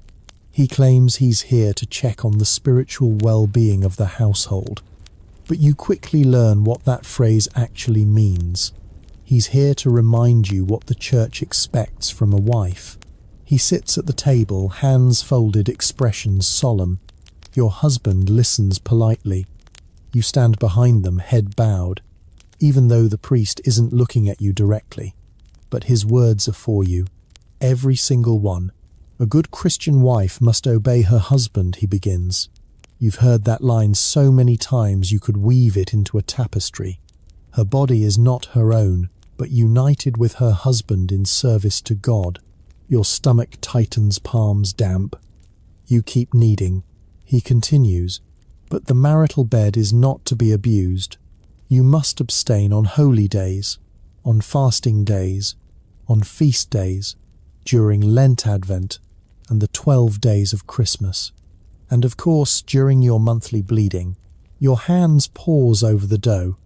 You knew some of this, but not all. You glance up, trying to calculate the number of forbidden days. It feels like half the calendar. And he adds, intercourse must always be for the purpose of procreation. never pleasure. You stare at the table. He doesn't see the irony. Or maybe he does. Your husband shifts, uncomfortably ears red. You feel heat crest in your own cheeks. The concept of privacy does not exist here, not between families and certainly not between bodies and the church. A mainstream historical fact. The church in the Middle Ages created exhaustive lists of when intercourse was allowed and when it was sinful. Some manuals went as far as specifying which days were acceptable and which positions were permitted, something you'd rather not think too hard about while shaping bread loaves. After delivering his lecture, the priest asks to bless the house. Your mother-in-law bustles about proud as if his visit is an honour. You retreat into the corner trying to calm your racing thoughts. It isn't that you object to faith. You were raised in it, baptized into it, guided by it. But it is increasingly clear that the church views your body as something to regulate, supervise, and sanctify, not something that belongs to you. Later, after supper, your husband finds you sitting by the doorway staring at the twilight sky. The fields stretch into the distance, quiet and pale in the fading light. You heard the priest, he says gently. You nod. Your voice feels locked inside your chest. He sits beside you, shoulders brushing yours. My father used to take those rules very seriously. You swallow. And you. He thinks for a moment, gaze fixed on the horizon. I believe faith should help us, not scare us. You look at him surprised by the softness in his tone. He adds, quieter this time. We can follow the rules, but we don't have to let them control every part of our lives.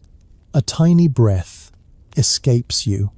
Relief, gratitude, maybe even trust.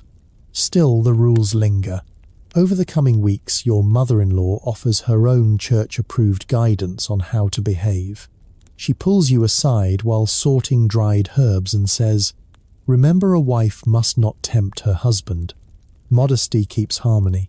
Another day, while you're mending a torn shirt, she says, a woman who enjoys the marriage bed too much invites judgment. Better to appear calm. Appear, not be. The distinction is clear. One afternoon, a group of village women gather to prepare candles for the church festival. You join them, fingers sticky with warm wax.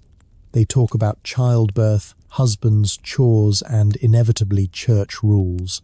One woman rolls her eyes and says, my husband thinks lying with me on feast days means the saints will strike him dead. The others laugh. Another woman mutters, if saints punished, that half the village would be ghosts. You smile despite yourself. Historians still debate how strictly these rules were followed. Officially, they were rigid and absolute. In practice, people bent them quietly, privately, without ever admitting to it. You begin to understand how faith and survival intertwine in complicated knots, much like the woven belts you spin each morning. Still, some rules are harder to bend. Your cycle becomes a source of constant anxiety. Your body determines the days when you must refuse your husband whether you want to or not. The church labels these moments as unclean, and you feel the shame of that word settle over you like a cold cloth. But your husband surprises you again. The first time you whisper that you must abstain because your bleeding has begun, he simply nods, gives your hand a brief squeeze and says, then rest. Rest. A word that feels like a secret gift. Your mother-in-law notices your fatigue one of those days and brings you an herbal drink to ease the cramps. She doesn't scold you, doesn't shame you, just hands you the cup with a slow nod. And in that small exchange, you catch a glimpse of something unexpected: solidarity. The quiet, unspoken understanding between women who endure these rules together. But the pressure doesn't disappear, because every visit from the priest, every church sermon, every whispered reminder reinforces the same idea. Your body exists in service to God, to your husband, to your future children, to the village's moral expectations. Late at night, lying on your straw mattress, You touch your stomach, gently wondering which parts of your life will ever truly be yours. The flickering firelight dances across the wooden beams above you. Your husband sleeps peacefully at your side, his breath soft and steady. You close your eyes, letting the steady rhythm calm you. The church may try to map out every inch of your body, with rules, prohibitions, and warnings, but your heart, your thoughts, your quiet strength, those still belong to you. And in a world where so much is governed by forces outside your control, that small piece of ownership feels like the beginning of something powerful, something quietly defiant, something deeply human. You don't notice the sickness at first. It creeps into the village quietly, like a shadow slipping under a door.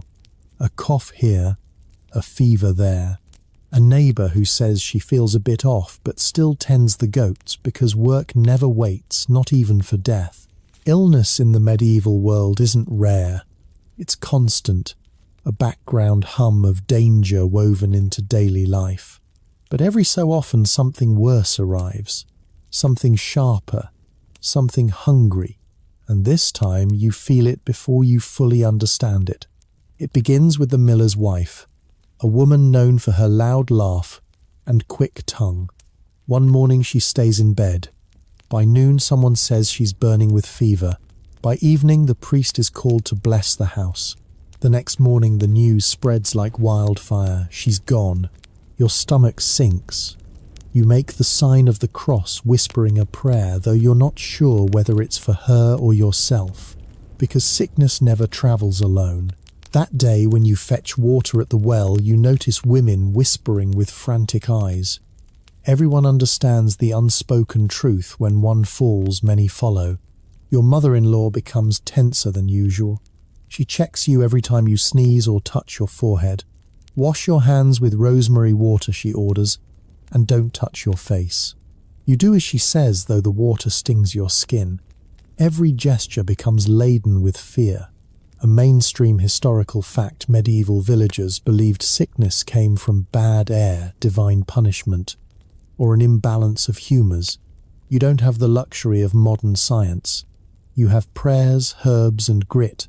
That afternoon, the midwife Alina arrives, not for childbirth this time, but to check on the family and offer advice. She sits by the hearth, her face carved from worry. Clean the linens often, she says. Keep the fire hot. Heat cleanses. Your mother-in-law nods vigorously. You don't dare ask the question that gnaws at your chest: will this reach us? Because deep down you know the answer. It already has. Within days, the butcher's son starts coughing so violently you can hear it from outside their house. A girl your age collapses while feeding chickens. A baby in the next cottage cries all night from fever. Fear courses through the village like icy water, and everything becomes harder. Chores don't stop just because the world is falling apart. The goats still need feeding. The hearth still needs tending. The floor still needs sweeping. Your hands still have to scrub laundry, even though they tremble from anxiety. One morning, as you carry a basket of linen to the river, you see a man digging a grave on the hillside. He works alone. No one goes near him. When he glances at you, his eyes look hollow, like someone who has buried too many already. You look away quickly. Your heart pounds. The linen basket feels twice as heavy. That night, you lie awake listening to your husband's slow breathing. The fire cracks softly. Shadows dance on the wall. You try to steady your breathing, but every small ache in your throat feels like the beginning of doom. Your husband stirs. You're awake, he murmurs. I can't sleep, you whisper. He shifts closer, hesitating before letting his hand brush yours. I'm here, and somehow that helps. A little. For now. Fear makes the days blur. Your mother-in-law grows softer, not kinder exactly, but less critical. When your hands shake while chopping onions, she doesn't comment. When you cough once, she presses a warm herbal drink into your hands, worry etched into her brow. We'll get through this, she mutters, though her voice wavers. On the fourth day, one of the neighbour women appears at the door, pale and trembling. Alina says we should burn more incense, she whispers, to cleanse the air.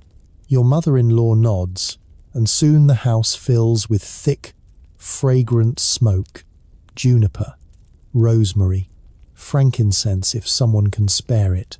The smell coats your throat, but you breathe it deep anyway. Anything that might help. A quirky medieval detail, people sometimes carried pomanders, small balls stuffed with spices to ward off disease. You've never owned one before, but your mother-in-law thrusts a tiny cloth sachet into your hand. Keep this near your face, she insists. It may save you. You obey instantly. The worst day comes quietly. The baker's wife collapses outside her home. You witness it from across the road. One moment she's standing, the next. She drops like a cloth doll. Your body freezes. Someone screams. Alina rushes forward, and you hear her calling for water, for cloth, for God. You can't move. The world tilts. Your stomach churns. Your husband pulls you away gently. Don't look, he whispers, guiding you inside. It won't help.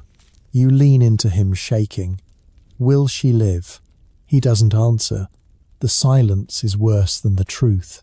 As night falls, dread clings to the walls of the house.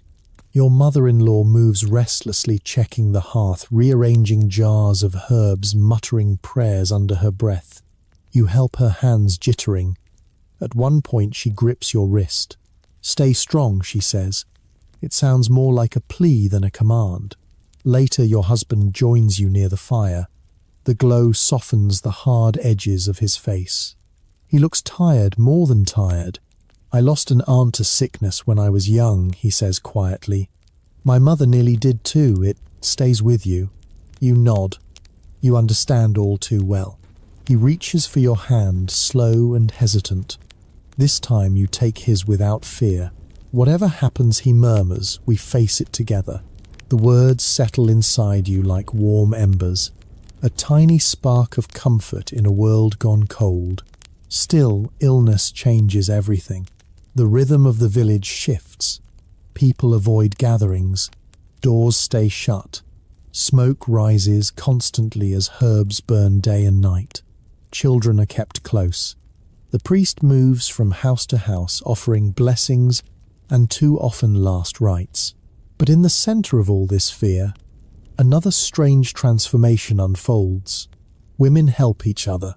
Your mother-in-law brings broth to the widow down the road. You help wash bedding for a sick child's mother. Alina teaches you a new herbal mixture, placing the leaves in your trembling hands. Historians still argue whether medieval communities were more supportive during plagues or turned inward out of fear. Watching the women around you work through exhaustion and terror to keep one another alive, you believe in the former.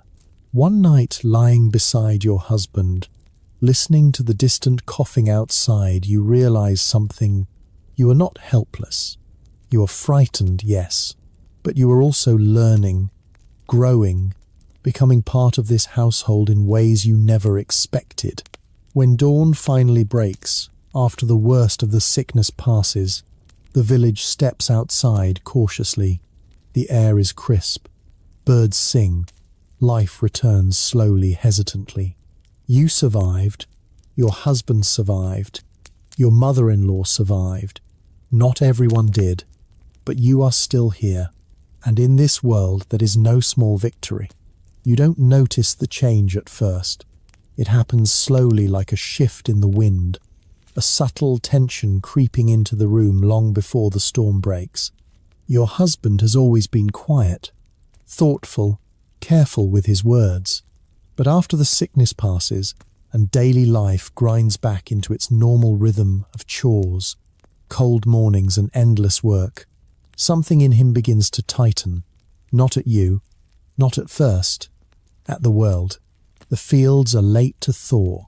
The goats eat more than they produce. Your mother-in-law complains constantly about rising bread prices. Your husband comes home with splinters in his hands and frustration in his shoulders, and every day that burden grows heavier. One evening he slams the door harder than usual. The sound makes you flinch.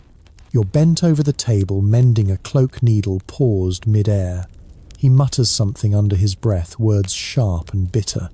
You straighten in your seat, watching him rub his temples. "Are you hurt?" you ask softly. "No." But the word is too sharp, too quick. Your mother-in-law looks up from her spinning wheel but says nothing. That silence is its own warning. A mainstream historical fact, medieval men were expected to be strong, controlling, and emotionally restrained. But the pressure to provide, especially during hard seasons, often pushed them to their breaking point. Some turned sullen, some turned violent, some simply shut down. Managing a husband's rising anger becomes a skill. Medieval wives learn quickly, instinctively, silently. You set the cloak aside and bring him a small cup of ale. He takes it without looking at you. His jaw tightens as he drinks. Later, when you lie beside him in bed, he sighs heavily. Not with peace, more like defeat. You want to place a hand on his arm, offer comfort, but something stops you. He feels too brittle, like one wrong word might cause him to crack. Over the next few days, the tension thickens. He snaps at a broken stool, kicks a basket when a chicken escapes, throws down his tools when the handle of the hoe splinters. His voice rises never at you, never touching you, but loud enough to shake your nerves. Your mother-in-law pulls you aside one morning while kneading dough. "You must learn how to calm him," she says. Her hands move rhythmically through the dough, strong and certain. He has a hard temper sometimes. All men do.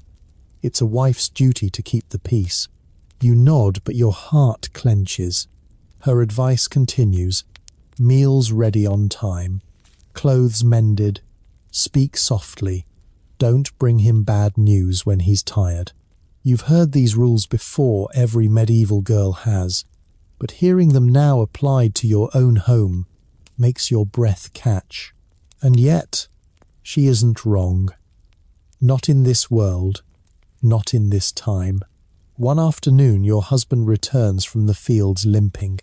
You drop your spindle and rush to him. He grimaces as he sits. "What happened?" You kneel beside him. "Twisted my ankle," he mutters. "And the ox kicked me." You gently lift his foot, checking for swelling. He stiffens not in pain, but embarrassment. Men here aren't used to being cared for tenderly. "Hold still," you murmur. He exhales slowly. You soak a cloth in cool water and wrap it around his ankle. When your fingers brush his skin, he flinches, but not from pain, from something more fragile. He watches you closely, expression shifting. The tension in his face eases. "I'm sorry," he says, voice rough, "for snapping, for everything." Your hands freeze. You meet his eyes. He looks younger than you've ever seen him. Vulnerable. "I know I shouldn't bring temper into the house," he continues, shame creeping into his voice. He breaks off, shaking his head. You rest your hand lightly on his knee. "You're doing your best," you whisper. Something softens in him, and for the first time in weeks he smiles. Small, real. It doesn't erase the anger, but it helps. Still, not every night is peaceful. Some evenings he returns home quiet as snowfall. Others he slams tools down so hard you jump. And some days when work has gone especially wrong, you catch him gripping the table's edge like he's afraid of himself. Historians still argue whether medieval wives were passive victims or active managers of their husbands' emotions. Standing here, you know the truth. Medieval women learned to read the weather of their husbands' moods, the way sailors read the sea, calculating, adjusting, steering the household through the storm. You learn when to speak, when to stay silent, when to offer comfort, when to give space. But you also learn something unexpected. Your husband is not cruel. He's overwhelmed, brittle, burdened by expectations so crushing that they bend him in half. One night, after a long, difficult day, he sits beside the hearth and buries his face in his hands. You set down your sewing and quietly sit beside him. "Tell me," you say gently. "Tell me what's wrong." For a long moment he doesn't speak. Then, "I feel like I'm failing," he whispers. "Failing you, failing the house, failing everything." You inhale sharply, not because of his words, but because of the weight behind them. You move closer and rest your head against his shoulder. He stiffens for a moment, then slowly relaxes. You feel the tension leave him, like air escaping a cracked jar. "You're not failing," you murmur. "You're human." A shaky laugh escapes him, half relief, half disbelief. He turns his head and presses a slow, tentative kiss to your hair, a quiet thank you. Later, when you return to your chamber, you realize something profound. Managing a husband's rage isn't about shrinking yourself. It's about understanding the delicate balance between fear, duty, compassion, and self-preservation. You are not powerless. You are navigating a world where emotions are dangerous, where men aren't allowed to break down, where women become the quiet anchors holding everything together. And somehow, through all of this, a thread of something tender begins to weave itself between you and him.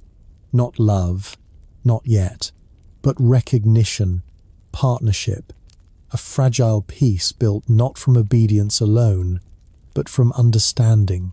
Tomorrow may bring more storms, economic hardship, illness, arguments, pressure, expectations. But tonight you allow yourself one small comfort. For the first time, he trusts you with his anger, and you trust him not to turn it against you. It's not perfect. It's not safe by modern standards. But in the medieval world, it is the beginning of something precious. Survival together.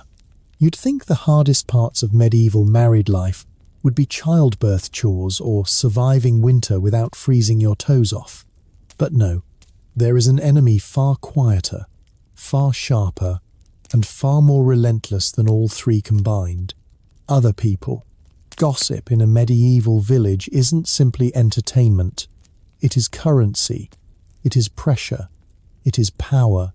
And for a young bride like you, it's a constant, invisible net wrapped around your ankles, tugging with every misstep. You notice it the moment you step outside the house each morning. The way conversations pause for half a second when you pass. The quick, darting glances. The not-so-subtle whispers. At first you try to tell yourself you're imagining it. You convince yourself people are simply curious because you're new. But after the 3rd, 4th, 10th week, curiosity should have faded. Instead, it has evolved. You walk to the well with 2 water buckets, and you can practically feel your reputation being measured like grain on a scale. She walks quickly. That's good. Means she's hard-working. I heard she burned the morning bread yesterday. Maybe she's pregnant. Did you see the way she held her stomach? No, she's just tired. New brides always look tired. I bet her husband has a temper. I bet she cries when no one's looking. I bet she... You keep your eyes low, cheeks burning, hands gripping the bucket's handle until your knuckles go white. Welcome to medieval social life, where everyone believes they have the right to narrate your existence. A mainstream historical fact. Reputation was everything in medieval villages. A rumour could destroy a marriage-prompt church intervention, cause legal trouble, or mark a woman as untrustworthy for life. Your mother-in-law warned you on the first week people watch brides. Watch closely. Make no mistakes. And now you understand what she meant. The weight of being observed. Chores become performances. Conversations become negotiations. Even your posture feels strategic. You knead the dough harder when other women pass by the open doorway, showing you're diligent. You stand straighter in church, showing modesty. You speak softly at the market, showing obedience and respectability. But even that isn't enough. One chilly morning, as you carry laundry to the stream, you hear your name drift across the air. She's pleasant enough, but quiet. Too quiet sometimes. Quiet means secrets or trouble. You freeze mid-step. Your heart stumbles in your chest. Quiet because you're timid, or quiet because you're hiding something. They'll decide for you, of course. Another day, a woman stops you by the garden path. "Are you eating well?" she asks, smiling too sweetly. There is no kindness in her eyes, only hunting. You answer politely. "Yes, thank you." She says, still staring at your stomach. You're not showing yet. Your face heats instantly. "No," you murmur. She makes a clicking sound with her tongue. "Ah, well, it takes time, I suppose." It doesn't sound like patience. It sounds like judgment dressed in fake concern. You hurry home throat tight. Constant scrutiny in the smallest details. You learn quickly that nothing is trivial here. Not your clothing, not your voice, not how clean your doorstep is, not how long you speak to the baker, not whether your husband smiles or frowns when you return from the market. Everything matters. Everything is noted. If you walk too slowly, you're lazy. If you walk too fast, you're restless. If you speak too much, you're a gossip. If you speak too little, you're hiding something. Historians still debate whether medieval communities were supportive or suffocating for young wives. The truth you live each day is this: they are both sometimes at the same time. For example, when your husband twists his ankle again, and you help him to the healer's cottage neighbours peek through windows, some worry, some whisper, some speculate whether his injury is a sign of bad luck or whether you've angered a saint. Later, two women approach you with furrowed brows. "Take care of him," one says. "Men are fragile," the other adds. "But not too much care," the first says again. "Don't make him dependent." You nod, not sure whether they're helping you or warning you. Women police. Women. Your mother-in-law watches you constantly, but so do the other wives. Some judge you, some mentor you, some gossip about you while pretending to protect you. One afternoon, as you sew beside the hearth, she offers unsolicited advice. "Don't speak to Martha for too long at the well. People will say you share secrets." You blink. "We only spoke about goats." "Goats become gossip," she replies simply. Another day she says, "Don't look too cheerful. It makes you look prideful." And then hours later, "Don't look too sad. People will think your husband mistreats you." You sit there, stunned needle paused mid-air. "How should I look?" you ask. She shrugs, like a wife. Calm, moderate, unremarkable, unremarkable, like a shadow. You bite your tongue to keep from sighing. Men notice too. Your husband isn't oblivious. He senses the tension. He sees the tight lines around your eyes, the stiffness in your shoulders, the way you hesitate before stepping into a crowd. One evening, while you stir a pot of stew, he speaks quietly from the table. They've been talking again. Your hand freezes over the stew. "How did you—" "I know the signs. They did the same to my sister when she married." You blink surprised. He continues. "She nearly went mad trying to please everyone.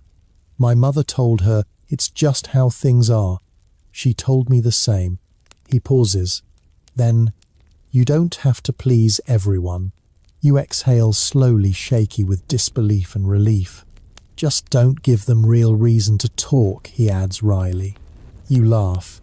A small, tired laugh, but a real one. One rumour is all it takes.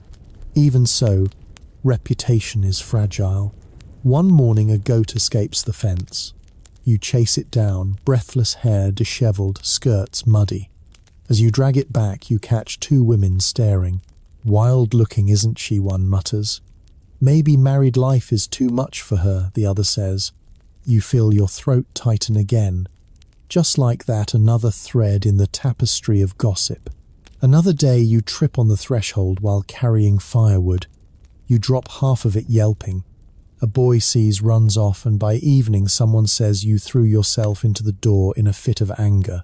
You didn't. You're just clumsy. But truth bends easily here. A tiny moment of rebellion.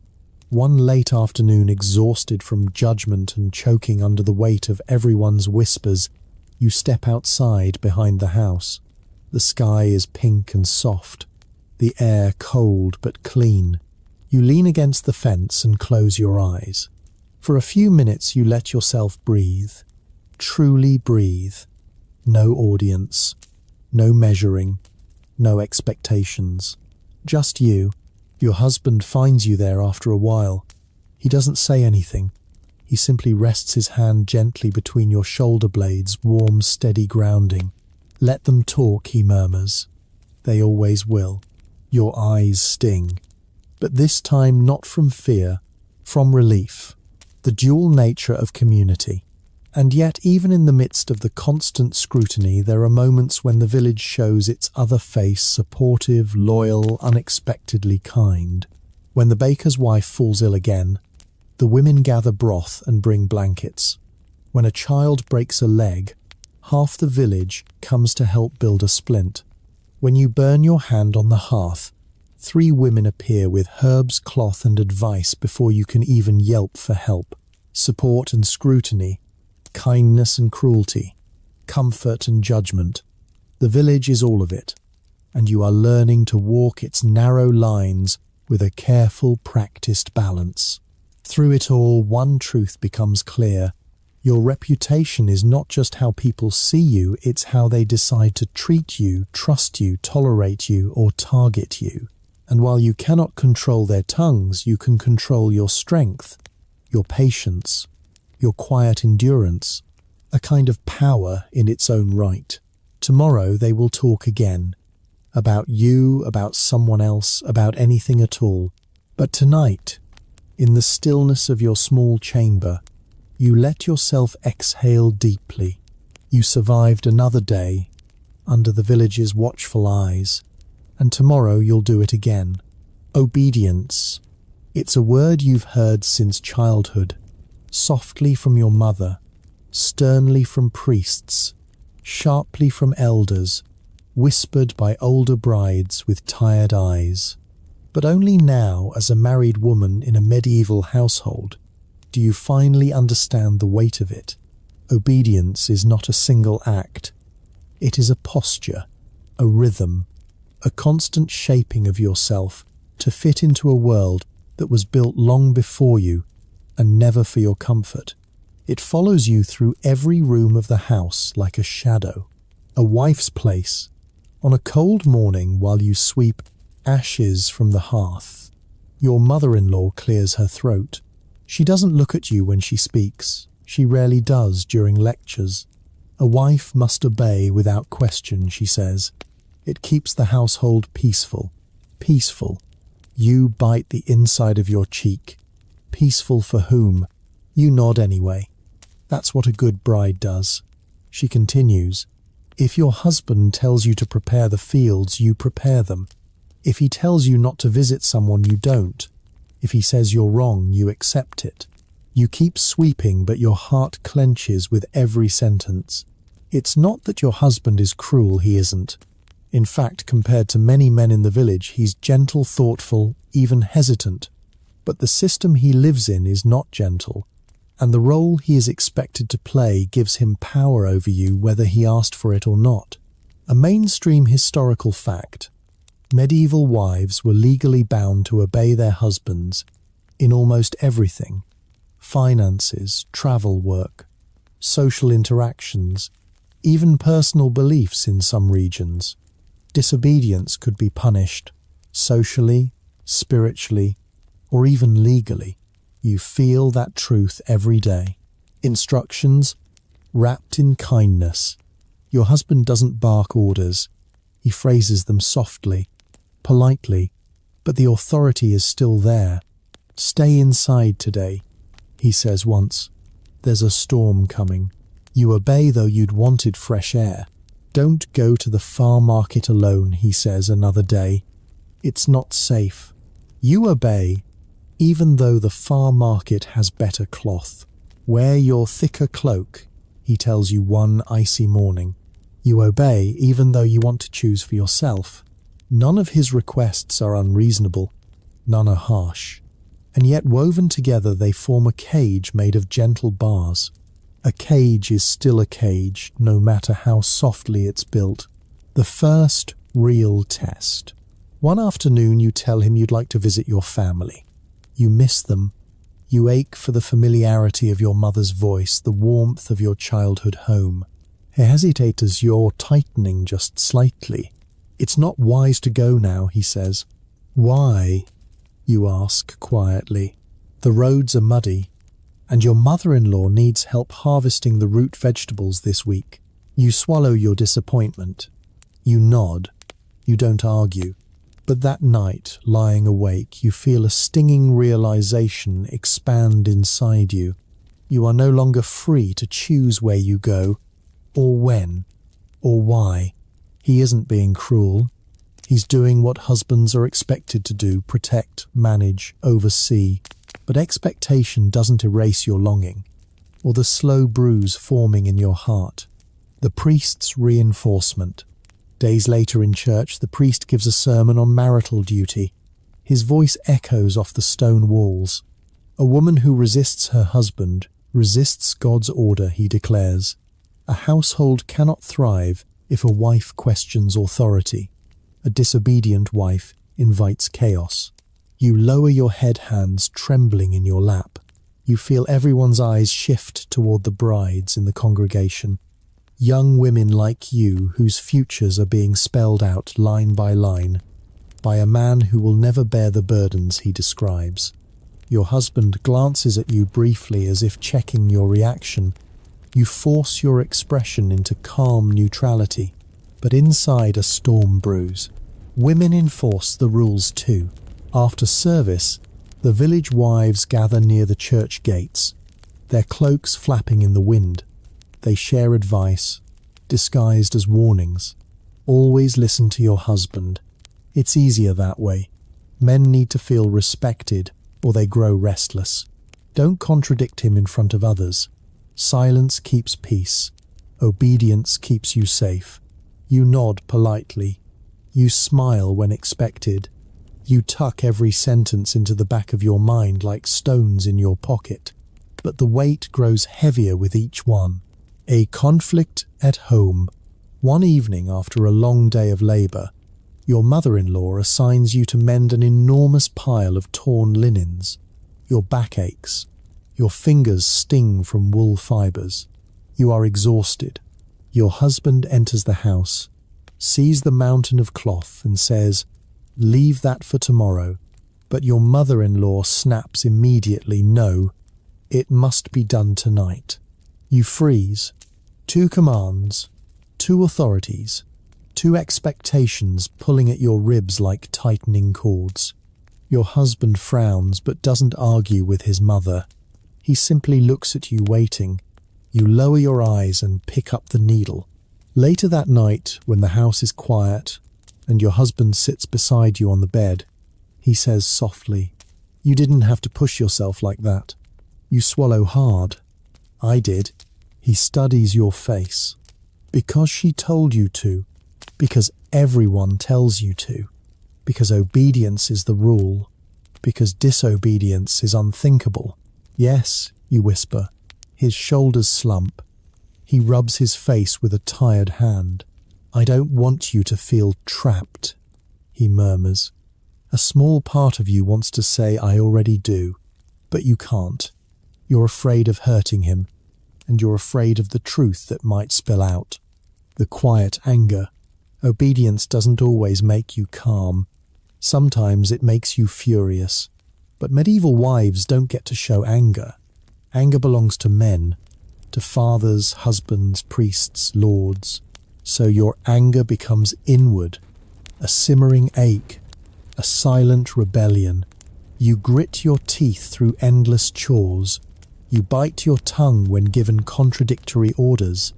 You swallow your frustration when villagers evaluate your every move. But inside you feel something shifting, a quiet strength hardening like cooling iron, finding small spaces of choice. Despite the weight of obedience, you discover tiny pockets of autonomy. Small choices the world doesn't notice. You choose how finely to chop the onions. You choose which herbs to add to the stew. You choose when to mend your husband's cloak. You choose the stories you whisper to future children you don't have yet. You choose when to step outside to breathe the evening air alone. These tiny sparks of choice become your hidden treasures, proof that you still exist beneath the layers of duty. Your husband's unspoken struggle. Your husband sees more than you think. When he touches your shoulder gently after a long day. When he lingers at the doorway watching you knead dough. When he whispers, "You're doing well," with a softness that cracks your heart. You realize he carries his own burden. He doesn't want to be a tyrant. He doesn't want to control you. He simply doesn't know another way to be a husband in this world. Historians still argue whether medieval marriages were loving partnerships or rigid hierarchies. Living inside one, you know the truth. They are both. Complicated, messy, shaped by expectations, and softened by human tenderness. The breaking point. One evening you finally reach a limit. Your mother-in-law scolds you harshly for letting a pot boil too long. Your husband, tired and distracted, doesn't defend you.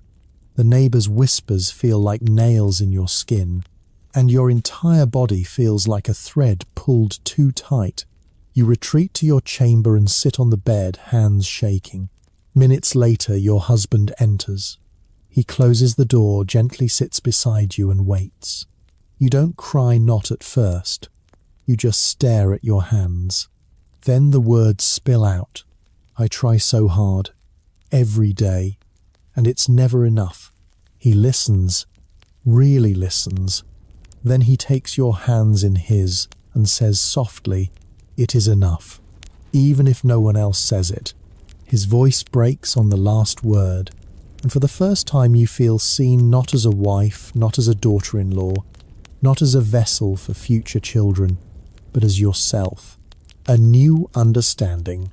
You realize something then. Obedience may be required of you, expected of you, demanded of you, but there is a difference between forced obedience and chosen cooperation.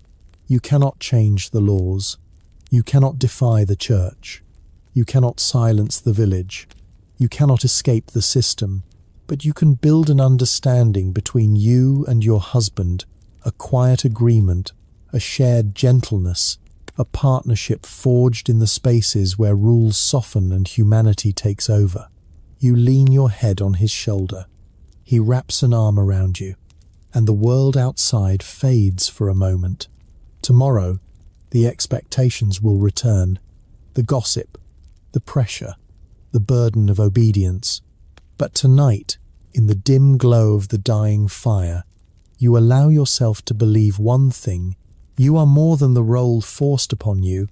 You are a person, with thoughts, with strength, with a quiet defiance that grows each day.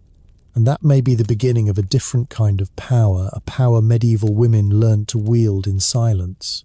You don't realize how much of your life has been shaped by another person's presence until the day that presence disappears. And in the medieval world, death arrives quickly, quietly, without ceremony, or with far too much of it. Your husband's passing is not sudden, but it is shockingly fast. 1 week he is hauling wood and tending the goats. The next he is coughing through the night, sweating through sheets burning with fever, while the priest mutters prayers over his shaking body. You do everything you can. Cool cloths, herbal mixtures taught by the midwife, whispered reassurances meant as much for yourself as for him. But the sickness that has swept through the village once already returns with vengeance.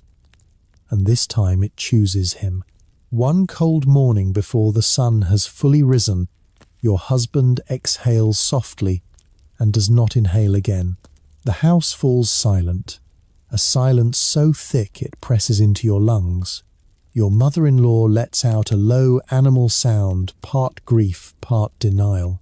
You stand there, frozen hands, trembling, unable to understand that the warm, steady presence who shared your bed, who tried to carry his burdens gently, who softened over time into a partner, is simply gone. And then reality hits you like an open-handed slap. You are a widow, not a wife, not a daughter, not someone's possession, a widow, in the medieval world that changes everything. The mourning rituals. People flood into the house before the body has even cooled. Neighbours, priests, distant cousins, the baker's wife, even people you barely know. Women bring bread and broth. Men mutter condolences while avoiding your eyes. Your mother-in-law collapses into her friend's arms, wailing so loudly that the hens outside scatter. She has lost a son. You have lost a husband. But the village views your loss differently from hers. To her, the grief is immediate. To you, the consequences are lifelong. A mainstream historical fact, widowhood in medieval society was one of the few states in which a woman could legally control property, money, and her own decisions. But that freedom came wrapped in loss, loneliness, and immense pressure. As the priest blesses your husband's body, you sit beside the bed, numb. You're expected not to cry too loudly. Grief should be modest, controlled. A good widow mourns quietly with dignity. Women around you murmur instructions. Wear black for a year.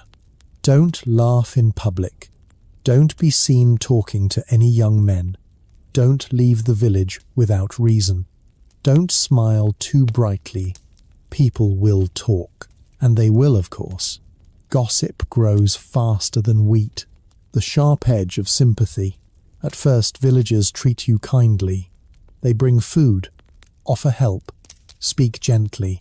But sympathy has a strange way of turning into suspicion. After a few days, whispers begin. She's still young. She'll marry again soon. Doesn't look too heartbroken, does she? Maybe she'll go back to her parents. Or maybe she'll try to run the household alone. You feel their eyes on you constantly. Every step measured. Every expression analysed. Even grief is a performance here. The unexpected shift in power. 3 days after the burial, the priest calls you aside. He speaks softly, but the message stays sharp. You must decide your path now. Return to your father's home, or remain here as head of this household. Your breath catches. Head of the household. You. He continues. The law allows a widow to oversee property until remarriage. But be wise. It is not easy. Your mother-in-law watches from across the yard, her arms folded tightly. You can't read her expression, fear, anger, hope. Losing her son has ripped something out of her, and now she must face the idea that you might leave her alone. That night, you sit on your straw mattress, gripping the blanket around your shoulders. The hearth crackles softly. Your husband's absence feels like a hollow space carved into the air. But beneath the grief, another feeling begins to stir. Faint, uncertain, dangerous, possibility. For the first time in your life, your days are not dictated by a father or husband. For the first time, you are not bound to obey a man's schedule, expectations, or rules. You can decide when to wake, when to work, how to run the household, whom to trust. Freedom in its smallest form tastes like warm honey and cold fear. Learning the new role. Being a medieval widow doesn't mean leisure. It means responsibility. The next morning you rise before dawn, not because anyone told you to, but because you want to. You open the door, breathe the cold air, and step into a day that belongs to you. Your mother-in-law sits by the hearth, eyes red but arms steady. She gives you a tired nod. There is an unspoken truce between you now. Two women bound by grief trying to stitch their lives back together. You begin taking over daily tasks, speaking with the grain merchant, managing the livestock, distributing chores fairly, checking stores for winter supplies. The villagers watch you carefully, but something in your posture has changed. You stand straighter, speak more clearly, move with purpose. And people notice. A neighbour murmurs, "She's capable." Another says, "Her husband taught her well." You don't correct them. They don't need to know that much of what you learned came from the women around you, your mother-in-law, the midwife, the other wives. Or that quiet strength has been growing inside you long before you ever had the chance to use it. Pressure to remarry. But freedom is complicated. Within a week, two women approach you at the well. "My brother is single," one says pointedly. "My cousin has land," the other adds. You nearly drop your bucket. Widows with property, even small property, are considered desirable, not for romance, for survival, for consolidation, for economic advantage. You thank them politely but firmly walk away. That afternoon the priest visits again. "You will need protection," he says. "A household without a man is vulnerable." You inhale slowly, keeping your voice steady. "I am not ready," he frowns. "It is unwise to delay." You force a respectful smile, the kind women master early in life. "I will pray on it," you say. And he accepts that for now. A growing strength. Days stretch into weeks. Grief becomes less sharp, more like a bruise that aches when touched. But strength grows where sorrow once lived. You negotiate directly with merchants. You organize the harvest. You settle disputes between neighbors with calm dignity that surprises even you. And slowly a shift happens. People begin to respect you, not as someone's daughter, not as someone's wife, not as someone's victim, but as a woman of her own standing. A quirky medieval reality, widows were often the most economically independent women in their communities. They could sign contracts, defend property, and in some cases run businesses. Society might pressure them to remarry, but the law gave them rare authority. You feel that authority growing like a quiet fire. Your mother-in-law's transformation. The woman who once scolded your every move softens. One evening as you mend a cloak by the hearth, she sits beside you. "You're strong," she says. Her voice cracks slightly. "You remind me of myself before my husband died." You turn to her slowly. She wipes her eyes with the corner of her apron. "I was cruel," she whispers. "I thought harshness made a good wife. But you don't need harshness. You know what you're doing." You lift her trembling hand and squeeze it gently. In that moment you are not bride and mother-in-law, not younger woman and older critic. You are simply two widows surviving in a world that takes more than it gives. The choice ahead. Winter approaches. With it comes a question you can no longer avoid. Will you continue alone or choose a second marriage? Both paths have dangers. Both offer possibilities. Your mother-in-law stays quiet. She knows the choice is yours. For the first time, the decision belongs to you and only you. You sit by the window watching snowflakes drift in the fading light, unsure which road you will take. But one thing is certain. Widowhood born of grief has become the first taste of true autonomy you've ever known. A fragile freedom, hard-earned, pain-wrapped, but real. And tomorrow, whatever path you choose, you will walk it not as someone's possession but as someone with power. Even in the Middle Ages, that is something remarkable. The first winter after your husband's death arrives slowly like a long exhale. The village becomes quiet under the weight of frost, the fields turn stiff and pale, and smoke rises from chimneys in thin, disciplined lines. Life narrows to essentials, gathering firewood, tending animals, keeping the hearth alive, and protecting what little food remains in the storage bins. You are a widow now, a woman with no husband, no father nearby, and no child to claim. In the medieval world, that combination is both a burden and a peculiar kind of liberation. It isn't until the hardest days of winter pass and spring's first fragile warmth creeps into the air that you begin to understand the full shape of your journey, who you were, who you became, and the unexpected power you now carry. One morning, as dawn pours like pale gold across the yard, you step outside and pause. For the first time in months, the air doesn't sting your lungs. Birds flicker between the budding branches. Life is returning.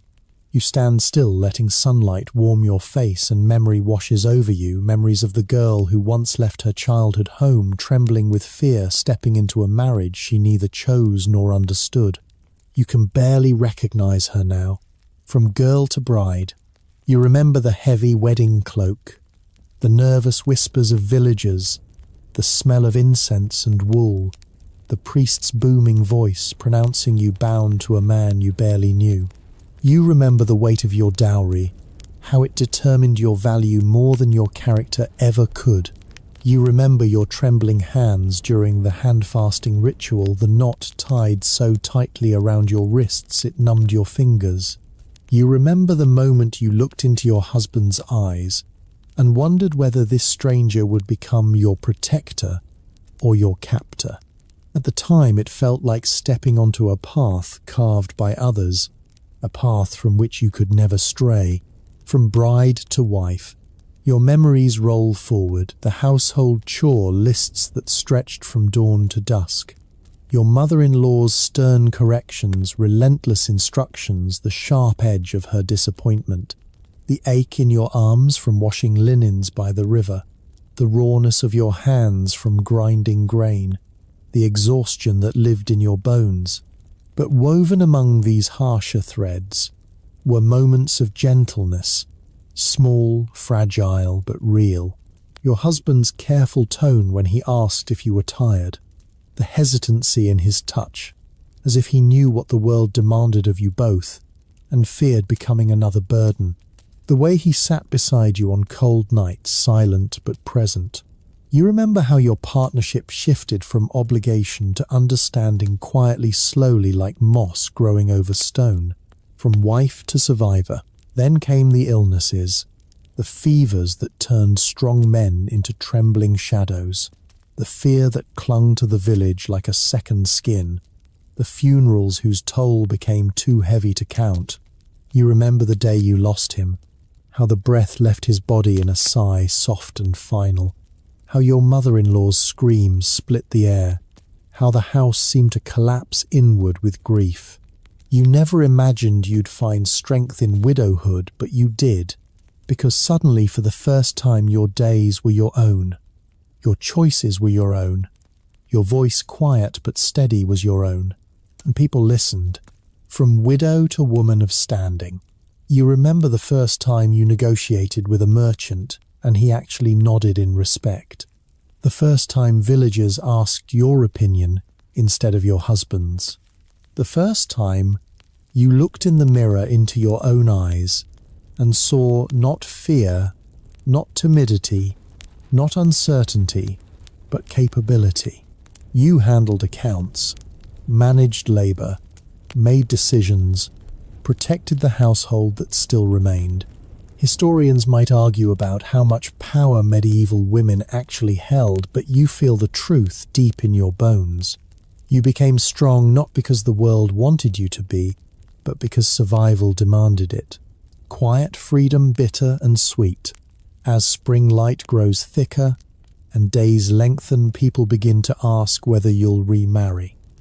Some ask kindly, some nosily, some with greed hiding in their smiles. You answer them all the same, I'm thinking on it. And you are. Marriage could offer protection. It could offer stability. It could offer companionship. But it would also mean surrendering much of the freedom you've unexpectedly gained. You sit by the hearth at night, weighing the question like a stone in your palm. Your mother-in-law watches from the corner of her eye, sometimes tightening her shawl when the thought of you leaving becomes too real for her. She has softened since the day her son died. The two of you, once held apart by rigid roles, now move in a quiet partnership of shared grief and shared responsibility. She no longer corrects your sweeping or questions your judgment. She asks your opinion on food stores, herbs, even gossip. One night, as she rubs her sore knees, she says softly, "You've grown into yourself. I'm proud of you. You nearly dropped the spoon in your hands." It is one of the first genuine compliments she's ever given you, and it feels like a blessing, a moment of stillness. Now, months later, you stand in the yard at sunrise, breathing in the scent of wet earth. Your cloak flutters in the soft wind, wool you spun, dye you worked into the fabric by hand, a garment not chosen for you, but created by you. A chicken pecks near your boots, a goat bleats from the pen, life hums around you. You close your eyes. If someone had told you years ago that this life, this independence, this competence, this quiet confidence awaited you, you would have shaken your head in disbelief. You weren't born into freedom. You weren't taught to seek it. You weren't encouraged to value it. But you found it anyway, in the cracks, in the hardships, in the unexpected spaces between grief and survival. Looking back without fear. When you look back now, you don't see a single moment that defined you. You see thousands. The trembling girl in the wedding hall, the exhausted bride under her mother-in-law's scrutiny, the frightened woman hearing whispers about childbirth, the determined wife tending a sick husband, the grieving widow holding the house together, the quiet leader who emerged on the other side. Every version of you still lives inside your chest, layered like rings in a tree, and when you breathe, they breathe with you. What comes next? Will you remarry? Maybe, maybe not. You no longer rush to answer, because for the first time the next chapter is not being written for you. You are holding the quill. Your choices matter now. Your voice carries weight. Your steps shape the path ahead. You turn toward the house, your house, and feel something bloom warm behind your ribs. Strength, selfhood, a quiet pride that belongs only to you, no matter what tomorrow brings. Loneliness, love, challenges, joy. You know this truth. You survived a world built to control you, and in surviving, you became your own.